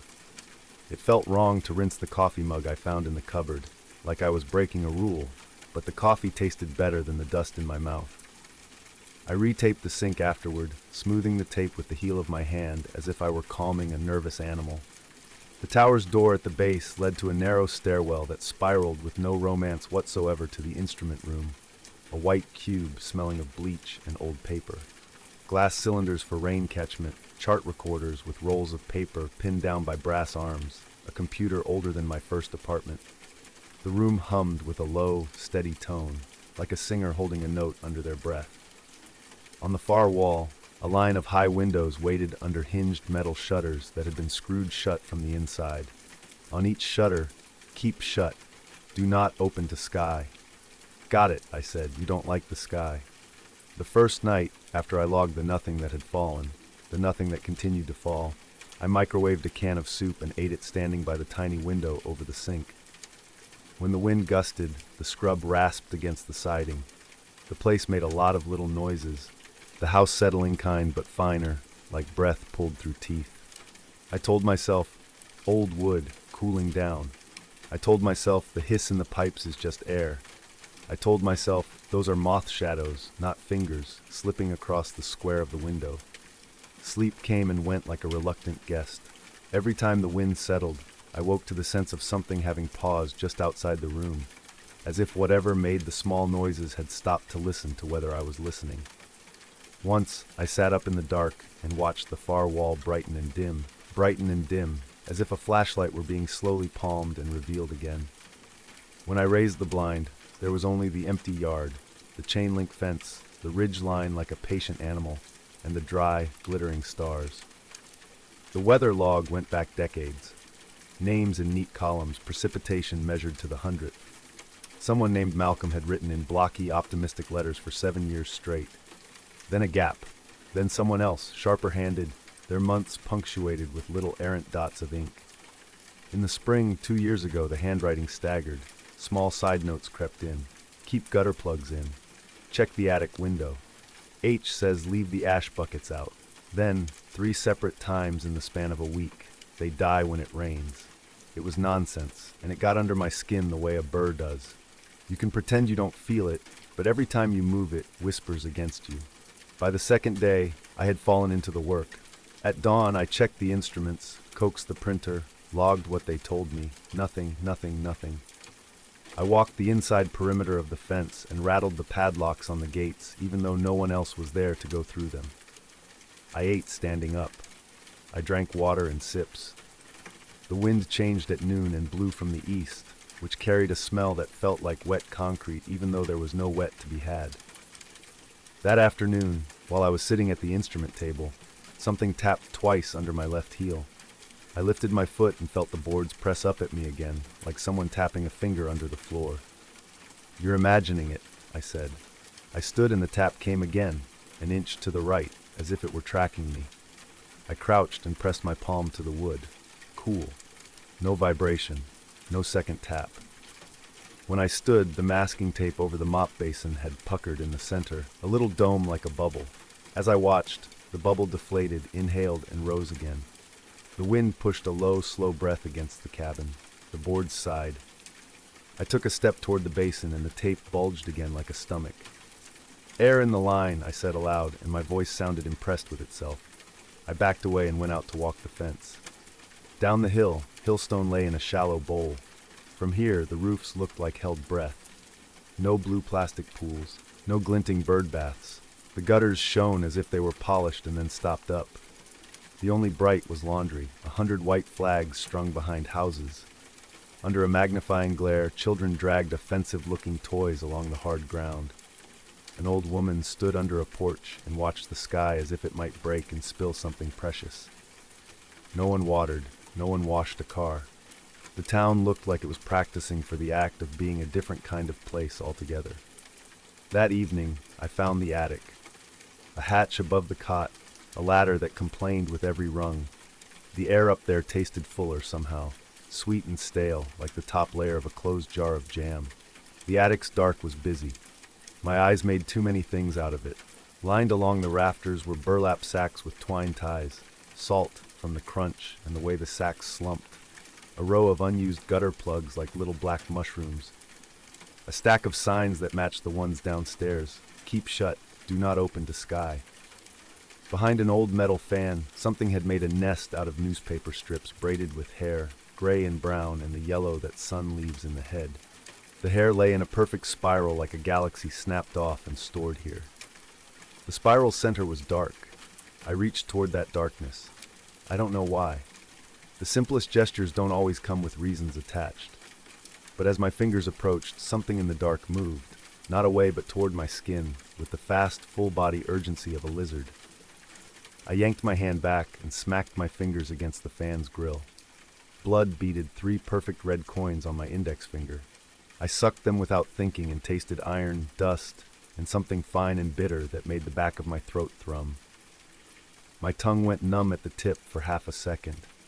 I spat into my shirt and swore and told myself it was a spider or a scorpion, even though my skin remembered the sensation of something granular and deliberate. That night the wind cut out entirely. The station's low hum seemed louder without anything to nest inside. I lay awake under the ceiling fan, watching its slow blade push the hot air around. A high, thin sound started somewhere inside the walls, whistling bottlenecked air, I thought, and then sorted itself into syllables that never quite learned how to be words. I kept hearing, in the cadence of it, a small voice saying, "Hold the sky. Hold the sky. Hold the sky." At 3 a.m, the taste of coins rose in my throat. I dreamed of standing in the instrument room with the shutters unbolted, the windows open to the wide night, rain pouring through in silver ropes, and 1,000 small, paper-thin hands pressed to the glass. In the dream, the phrase was back, a chalk scrawl under every window: "They die when it rains." When I woke, my mouth felt coated. I went to the sink with my eyes half closed and then stopped myself with my hand on the faucet before I turned it. The third day, I found wet footprints in the stairwell to the instrument room. Bare, narrow, multiple. They climbed toward the top like the footprints of very earnest children. I ran my finger through one, and it came away not wet but powdery, like touching the dry side of a packet of instant soup. The prints looked wet. They weren't. The illusion was perfect until you interacted with it. "Okay," I said. Speaking steadied me even as what I said sounded foolish. Okay. Storms smudged the horizon by then, dark strokes the color of split plums. The forecast, printed on dot matrix paper with perforated sides, because the computer here apparently believed in time travel, announced a 20% chance for the next day. The wind flew scouts ahead of the weather, cooler and more cunning. The town pulled their laundry in and wrapped tarps around the firewood. Someone walked a line of their yard with a stick held high, as if measuring the sky. That afternoon, the whistling in the walls found language. A voice came through the mop basin like air pushed between teeth. "Hold it," the voice said. "Hold the sky." Then the same voice softer, the way adults speak in a room where a child sleeps. "Don't let it open." I pulled the tape off the basin, and the voice stopped. The drain yawned like a dried eye. At the center, where water should have glimmered, was something so black it made the white porcelain glow around it. I thought of the hair spiral in the attic, that center dark. The blackness down there had the quality of a shape that wasn't there, and was there anyway, the way a shadow is not an object, but can feel like one. "Hello?" I said, and felt ridiculous in the tight silence that followed. I looked up, and there were 3 small things on the counter that hadn't been there. They were shaped like droplets made of soot. They looked soft. When I reached for one, it broke into grains and skittered away from my fingertip, all the grains staying together like a very obedient spill. My skin prickled and tightened. The grains made a tiny whispering sound, the sound of sand moving under a small wave. I should have left then. I know that. I should have found my keys and driven back to the part of the world where rain was an inconvenience and not a prayer. But there are grooves in me that fit responsibility like a cog. There were instructions in marker in so many places. They die when it rains. If all I had to do was make it rain in here, if whatever was in the walls hated the sky enough to write notes about it, then letting the sky in was a lever I could pull. Up in the instrument room, I took the screwdriver from the emergency kit and crouched by the first shutter. The screws were the long, stubborn type that felt threaded into the bones of the building. My forearms shook. The wind outside pressed its face to the wall and breathed. A sliver opened, and the light came like a blade through the thin room. Dust left in it. Behind me, something rattled the door at the base of the stairwell. 3 polite knocks, as if a neighbor had walked over with a pie. I pictured a child's hand, slim, precise, tapping with the knuckle the way one does to ask a question in a kind house. I pictured hair braided with newspaper strips. I kept unscrewing. The shutter hinged back, and in the gap I could see the slatted porch of clouds working themselves up into a bruise. I opened 2 shutters before my hands shook too hard to grip the third. I was sweating into my collar. My tongue had that coin taste again. I licked my lips and tasted dust. When I rubbed my fingers together, a faint grit smeared off, finer than flour. Downstairs, something had untaped all the drains neatly and arranged the tape into little careful ribbons. The mop basin's darkness felt interested in me. I taped the drains again with my mouth tight and my chest tight and felt watched by the absence of eyes. I had seen the deluge valve on my first day, an old fire suppression system tied to a rooftop cistern, a metal wheel you turned that would flood the instrument room in an instant to save it from fire. It should have rusted solid years ago. It hadn't. When I wrapped my hands around it, it felt very slightly warm, as if something alive waited behind it. The sign under the valve read, "Water main, do not open." Beneath, in a smaller hand, someone had scrawled, "When the sky opens, open this too." I slept in my clothes on the 3rd night with the screwdriver under my pillow. I woke at 4:12 with my hand already on it and the room breathing like a lung. The wind stood still. The sky sucked everything into that little pause before the first drop. The voices in the walls weren't whispering. They were moving, like children racing down a hallway with socks on, hushed laughter shredded into sound. Something came up the stairwell, a gentle tide, and then pulled back, and then came again, as if testing my attention. The odor in the cabin shifted from dust to something like old sugar left on a counter to harden and turn. When the first drop hit the roof, it sounded like a fingernail. I stood, and every skittered grain in the place stood with me. I could see them now, on the sill, in the corners, lined perfectly along the baseboards. Each appeared a smudge until you noticed a kind of synchronized quiver, a flocking. "They die when it rains," I said. My voice had to go around something to leave my throat. "You die when it rains." Something listened from the mop basin and then withdrew like a breath drawn back between teeth. I ran. Up the metal steps, down the bleach-brilliant hall, hands sliding on the rail. The first open window let in 2 cold coins of rain on my face. The rain smelled like crushed leaves and tin. The wet air slid down my throat and hit some place inside that had been rubbed raw, and it was so blissful that I moaned foolishly, like the sound lovers make when they drink water after kissing. Behind me, that small tide whipped itself into an eager child's storm. At the deluge valve, I didn't hesitate. I turned the wheel enough to hurt my wrists. The pipe groaned like a farm animal, like something huge and tender being nudged from sleep. The ceiling heads let go of their patience all at once. Water fell. Not a spray, not a civil shower, a blunt force. It drummed the instrument tables and curled the paper charts like peel. The grains on the floor jerked and then convulsed. They clumped, seethed, and produced a sound I had never heard water draw from anything, a fine, tiny screaming, like steam forced through a choir of reeds. I laughed. It tore at my throat when I did, but I laughed because relief arrived like a skin. The nearest clump, the size of a child's hand, bubbled under the water and revealed what it had preferred not to. The suggestion of a mouth, slick and wrong, and within that mouth a smaller mouth, and within that a pearl. As water hit it, The clump blistered and burst, and inside each burst thing was a dust finer than dust, a seed that swelled and tore itself and released a ghost of itself. They were dying.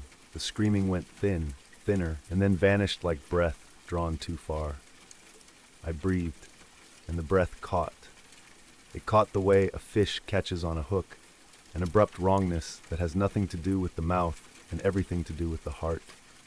The coin taste in my throat didn't wash away with the rain air. It grew heavy.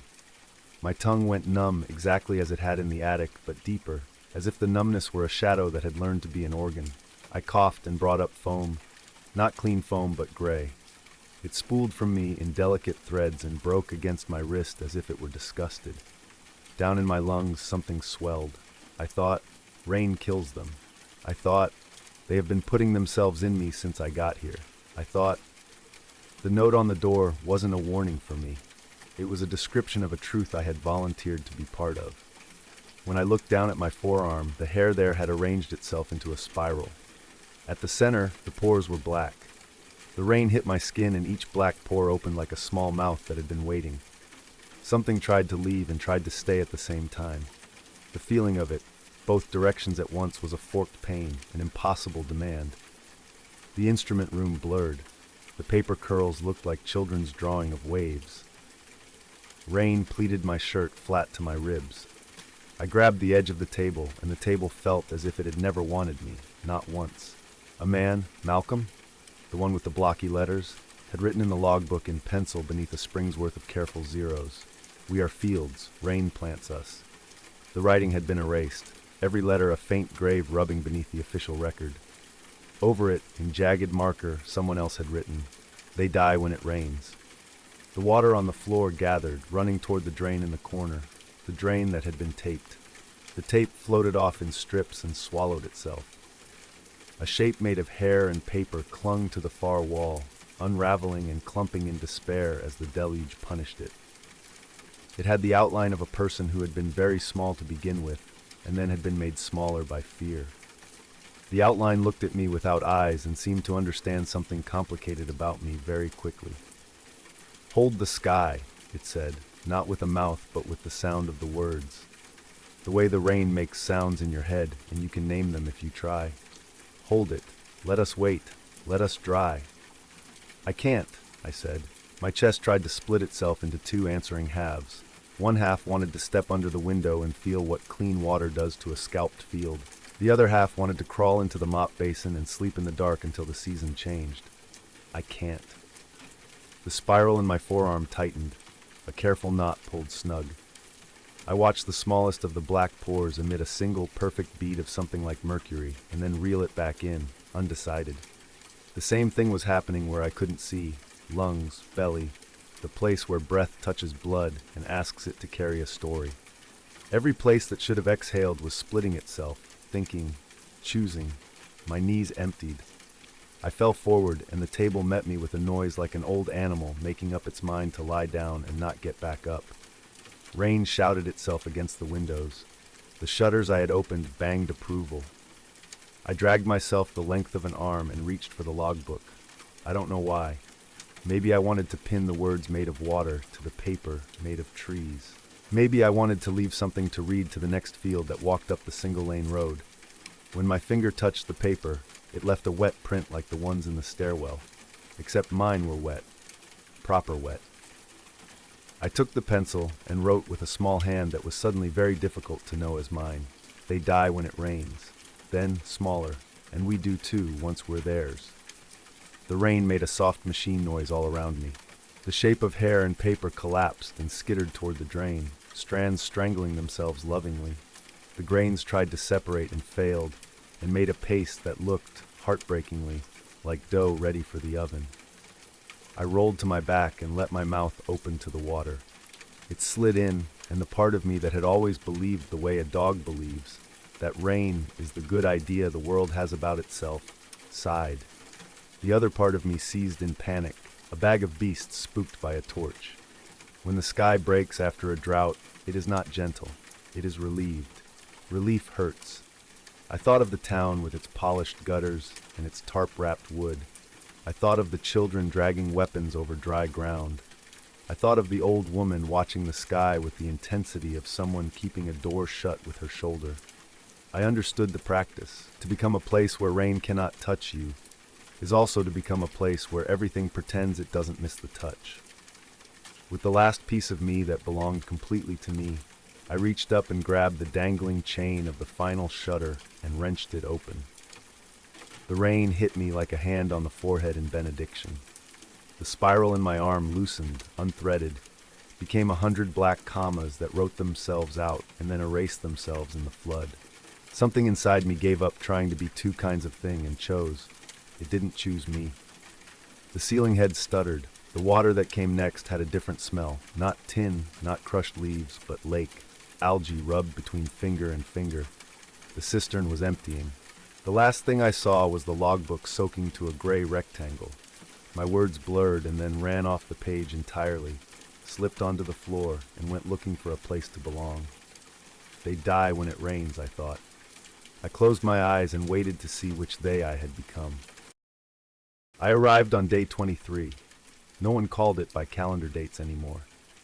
The woman who handed me the key, a stringy-haired landlady named Clara with rain freckles on her cheeks, pressed a folded house manual into my hand and said, 23 means the gutters are already tired. Keep your drains capped or it comes up to look. She said it the way people say, don't track mud on the rug. Not a warning so much as etiquette. The apartment was a second-floor studio above a closed laundromat with a flickering sign that read, Bubbles and Suds. The letters stuttered in the wet wind. The entire village was the color of a bruise. Slate roofs, sodden hedges, the sea beyond the road a moving sheet of lead. Rain didn't fall in drops. It braided itself. Curtains of water hung between the buildings, so that when I walked through, I felt parted from myself. I took the job because I needed a place to disappear. The university had frozen my contract. My ex had found someone who didn't turn cupboards into labs, and I was tired of the word adjunct clacking like loose teeth. A friend knew a friend who needed a month of house sitting and promised me quiet. A village on the coast, she said. Nothing happens there. I repeated that phrase now as I climbed the narrow stair with my suitcase. Nothing happens here. It sounded hopeful. It sounded like a spell. Upstairs, the lock complained, then relented. The studio smelled of old detergent and damp plaster. There was a single window looking across to the hulking silhouette of the church, its stone dark with water and its bell mostly silent now because the rope had swelling knots. The furniture was spare but domestic. A couch whose arms had the shine of much leaning, a bookshelf with a crooked back, a kitchenette with a kettle that already had scale baked inside it. The house manual, when I opened it, wasn't the welcome I expected. House manual, important notes, plug drains when not in use. Bathroom, sink, bathtub, floor. We kept all four. Salt on windowsills is for us, not you. Don't brush it away when you clean. You'll hear the laundromat. Ignore it. Power's cut. It's only the rain. If the light under the door flickers blue, call me. Day 27. Avoid the stairwell at midnight. Someone had gone over these words with a marker so they were thick and fuzzy. The edges bled through the paper like bruises seeping through skin. I stuffed the manual under the kettle and laughed because superstition deserves its own shelf too. My laughter came out small and was immediately dampened by the room. Unfamiliar environments always announce themselves to me through sound. Before I can catalog where cups go, I have to learn the voice of a building. This one breathed in clicks. Somewhere in the wall, a pipe tapped in answer to the rain's fingernails. Far off, the sea sucked at the stones with a noise like a chain being pulled across a floor. When the wind leaned on the window, the old glass warbled, and I felt the ridiculous urge to apologize to it. I thought of the drains, tiny mouths, and put the rubber stoppers in the kitchen sink and the bathroom sink, the metal cover in the shower, the heavy black puck over the little floor grate beside the toilet. It felt performative, a way to show the room I respected its rituals. Then I made tea and watched the rain stitch the street shut. The first odd thing happened that evening. It was almost nothing. I had a habit of counting heartbeats in quiet rooms, just to assure myself I was in one piece. The kettle was cooling. Its song had died. I lay on the couch and listened to the smallness of all my life packed into this damp space. Then I heard a washing machine start. There was no electricity to the laundromat, I told myself. The breaker downstairs had been thrown. Clara had said so. Still, the sound was unmistakable. A drum turning, the hum and lilt that every bland machine can produce, but which time and repetition turn into a lullaby. I grew up with that sound. My mother loved to put loads on right before bed, the whole house coaxed to sleep by clothes tumbling in a hot stomach. But this wasn't home. This was a closed shop under a closed sky. I turned on the lamp. The light felt sticky.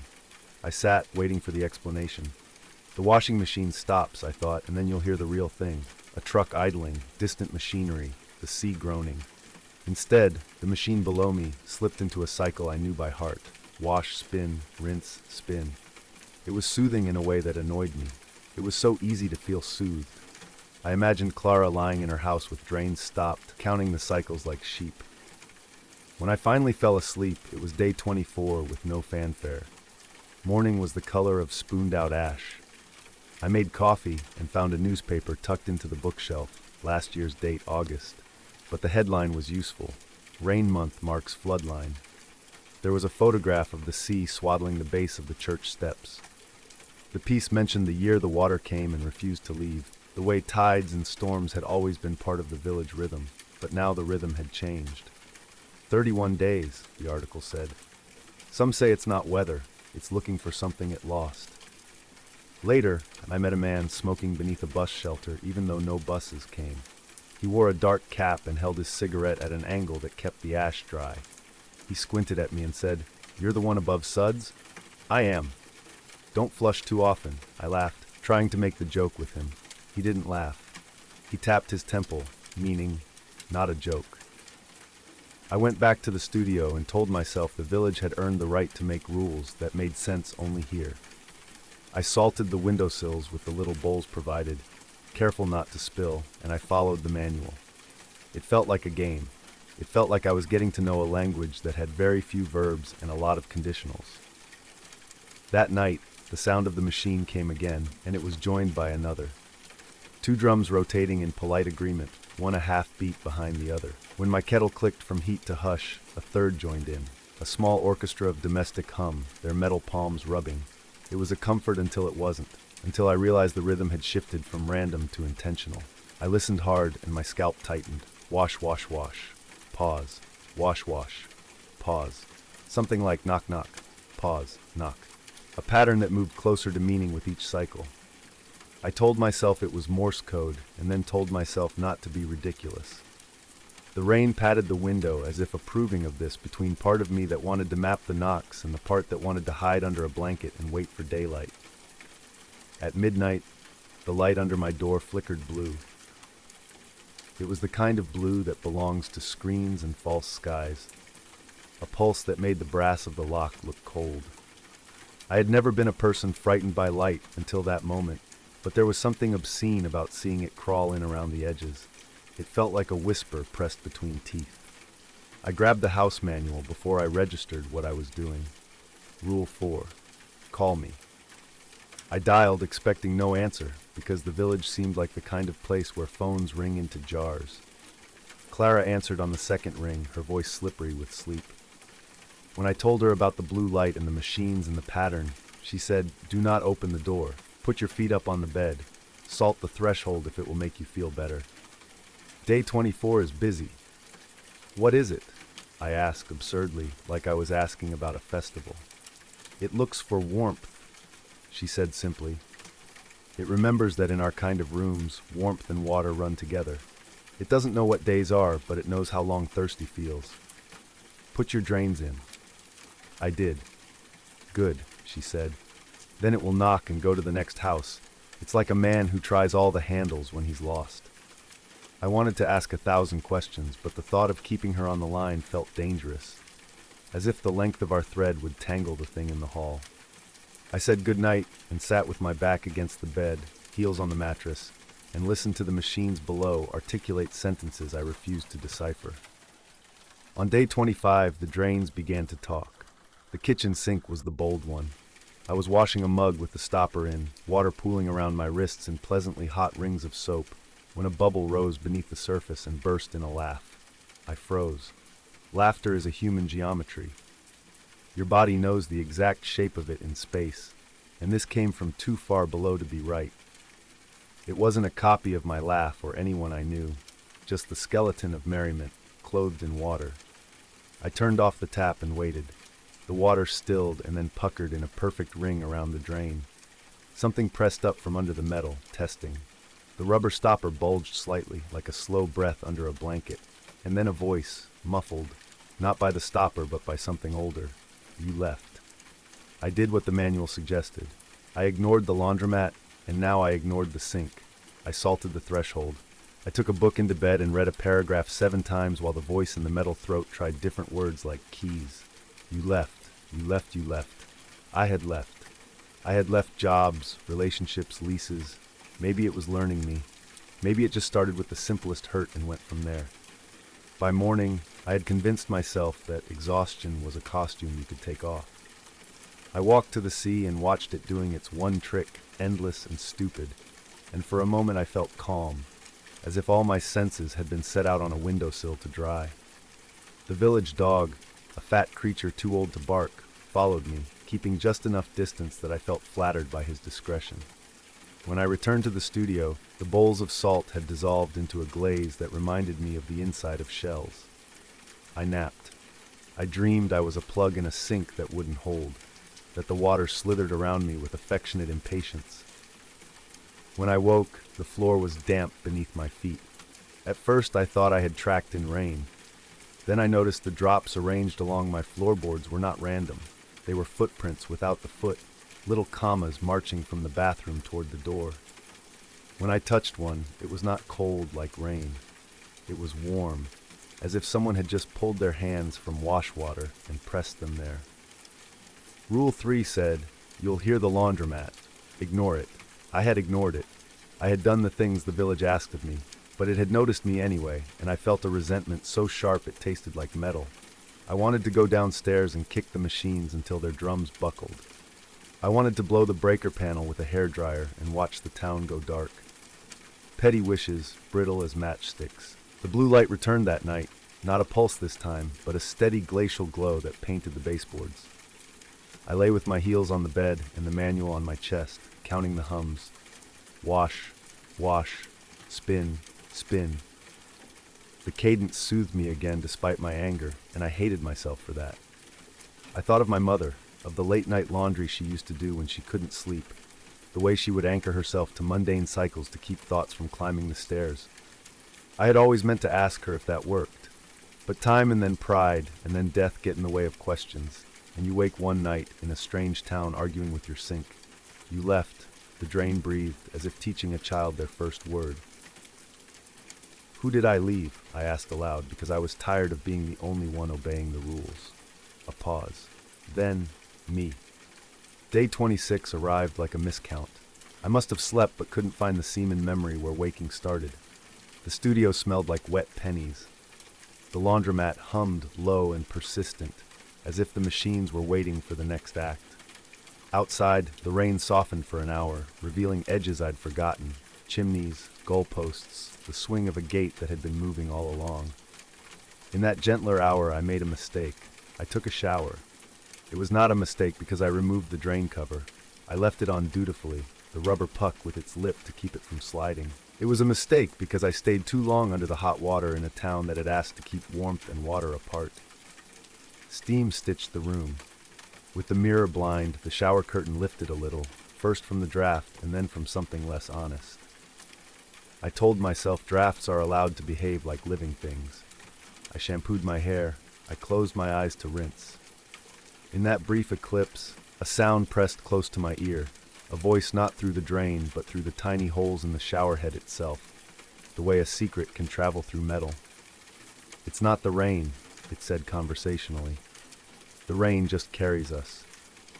I reached for the faucet and knocked it off with a blind, panicked hand, wrenching the water to cold. I stood there, goose-pimpled, listening. The shower head went silent, but the drain throbbed once like a heartbeat through rubber. When I pulled the curtain aside, I saw my own footprints, wet, human, ordinary, overwritten by those neat comma marks I had found on the floor. The kind of step made by something that wanted to be precise. I dressed with hands that felt backwards. I dried the mirror and looked myself in the face, hoping to find someone sturdier. What I found was a person who had always respected systems, who loved rules when they were clean and had measurable results. I realized what had been needling at me since I arrived. The house manual didn't explain anything. It asked for compliance without discourse, and the part of me that chose this town as a refuge from being scolded balked at that. I wanted to ask what we were protecting and why. I went downstairs. The laundromat door was padlocked. The sign did not flicker in daylight. It simply hung there awkwardly, like a button on a shirt that will never be fastened again. I pressed my ear to the door and heard nothing. That wasn't right. If the noise was just the rain in the ducts, I should be able to hear it from here. I went around back into the alley where the dumpsters wore black moss like beards. The basement steps were slick with algae. At the bottom, a metal door with a blue window, the very blue that had been crawling under mine, glowed. Not bright, but enough to make my stomach clench. Don't, I told myself, and put my hand on the handle. It was wet, not with rain, with the warm water feel from the sink. The handle turned without effort. On the other side, something stank of pennies and old flowers. The basement was a long rectangle with washing machines along one wall and dryers along the other, their doors like mouths, all unplugged. The blue light came not from a bulb but from the water itself. The floor was flooded to my ankles and the glow lived in it, a bioluminescent tide pool in a concrete cellar.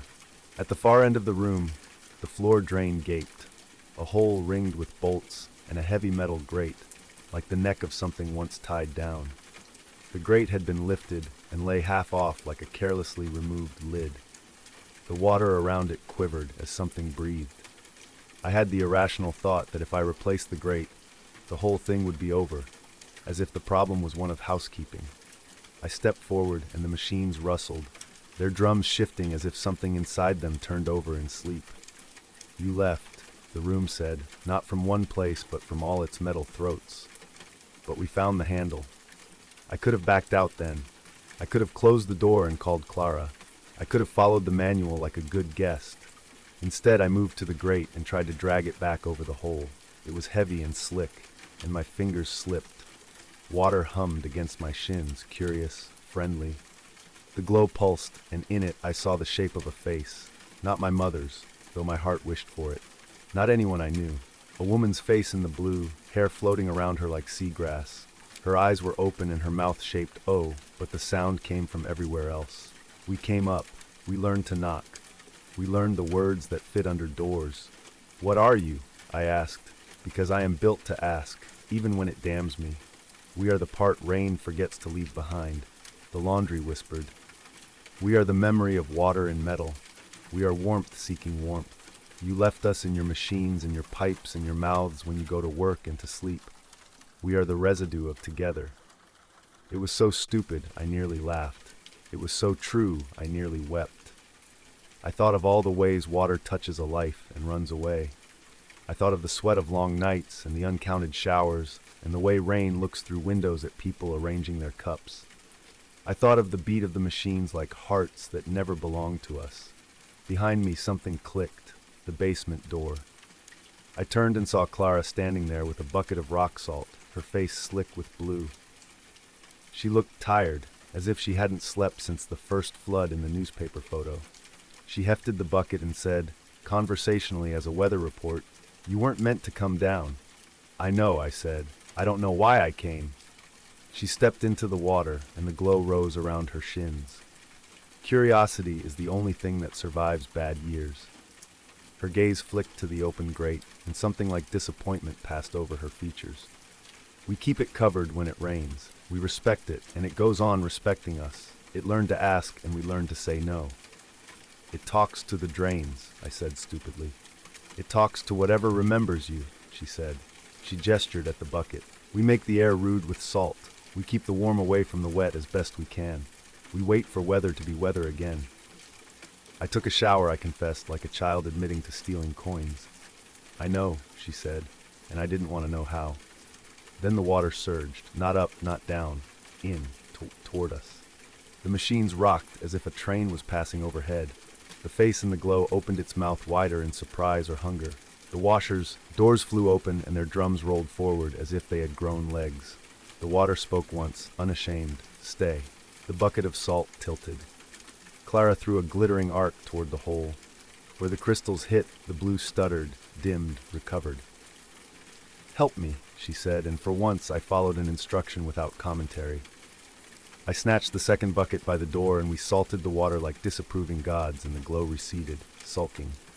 The voice gathered itself and changed tactics. "We kept your shirts warm," it said plaintively from a dryer's throat. "We held your whispers when you cried. We kissed your cups clean. Don't close us in the dark again." My arms trembled from hefting the bucket. The grate still lay off kilter, the hole big enough to take a leg. The water had that weird property of looking shallow enough to trust until you remember that depth has nothing to do with glow. I met Clara's eyes. She shook her head once, a small hard movement, no pity. "It is a good liar," she said. "It takes the shape of every kindness you forget to credit. It knows how to sound like you. Don't listen." Together, we levered the grate back into place. The metal clanged, a blunt, satisfying sound that felt like slamming a book shut. The blue light blinked out, not completely, but to a faint wish in the cracks. The laundry machine sighed. The water went slick and dumb again, like a dog caught with a shoe in its mouth. I found I was laughing, breathless and a little unhinged, and that aftershock of laughter was what finally scared me. "We'll seal it with pitch when the rain stops," Clara said, wiping her face with a towel she'd brought in her pocket, the kind of practical magic I hadn't learned yet. "We never leave it open. Never. If the cover's off, someone wanted it off, or something talked itself into hands." We sloshed to the door. On the threshold, she paused. "Day 27 is mean," she said, as if reciting from a farmer's almanac. "Do you have candles?" "I do." "Light them. Heat the room, make the air uncaring, and for God's sake, cap your drains." We climbed the algae steps and closed the basement door with a sound like relief. The alleys were full of rain again. It had found its usual gray. Upstairs, I lit every candle and opened the oven door and turned it low and felt the room slowly unknit from the wet. I capped drains, I salted sills, I wrote a child's charm on the threshold with the last damp of my finger. Not tonight. Day 27 did not knock. The laundromat was quiet. I stood at the window and watched the street, and a headlamp cut through the rain, and I realized in all my fevered attention I hadn't seen a car in days. The dog trotted past and didn't look up. The church bell made a single sound, uncommitted. I slept, an honest sleep, and woke to the small sun of day 28, a brightness more like a promise than a fact. The village had not dressed for it. Rain still stitched its thin curtain, but something about it had changed. When I opened a window for the first time since arrival, the air smelled like iron and distant mint. The bowls of salt stayed bowls, not glaze. In the sink, the rubber stopper quivered once like a shrug. "You left," it seemed to say, not accusing this time, but acknowledging. "I'm still here," I answered, and I was, for the rest of the month. I followed the rules with the fervor of a convert. I learned when to turn the kettle off so the lack of hum wouldn't invite the other hum. I learned where to set my socks so they didn't wick stories up my legs. I learned that curiosity has to be fed like a pet, a little, on schedule, or it will claw you. When the last day came, day 31 by my count, though the village shook their heads and said, "We count only to 30, and then we stop looking." The rain ceased at noon as if a throat had been cleared. Windows opened along the street. People laughed the way people do after funerals, too loudly but with relief inside it. The dog barked half-heartedly and was congratulated for remembering how. Clara brought me a pie no one could have baked in that month without cheating physics, and we ate it with standing spoons. "You saw too much," she said without accusation. "It likes the ones who listen." "Why do you stay?" I asked, because I couldn't help myself. She looked past me at the sea, where a rash of light had appeared like mercy. "Because it knocks politely," she said. "Because it takes no for an answer, most days. Because we learn to say it right. Because it makes our warmth mean something." I left on the day after the rain ended. Not because the village had failed me, but because it had done me the terrible favor of making me visible to myself. I carried the house manual with me in my bag without meaning to. I only found it later, stained with salt. At my new place, a studio with windows that faced nothing interesting, I found myself plugging drains, salting sills, training my kettle to be considerate. I felt ridiculous and safe, and then ridiculous again. The first night, a storm that had nothing to do with the coast shook my new city. The gutters gurgled, the walls clicked, the kettle hummed like a bee. When I passed the bathroom, I caught my reflection moving wrong and paused, heart hammering, and saw that it was just me, my face learning a new environment's voice. I laughed. I went to cap the sink. From the drain rose a single bubble that popped in a sound like a yes. I left the plug in and turned off the light and lay down on the bed with my heels on the mattress. An old habit now. I counted the space between thunder and thunder. When the rain tapped my window, I tapped back once, politely, the way neighbors do, and listened as the rest of the city, all our wet machines and warm mouths, decided whether to say no. Outside, the storm went about its work. Inside, the drains held their breath.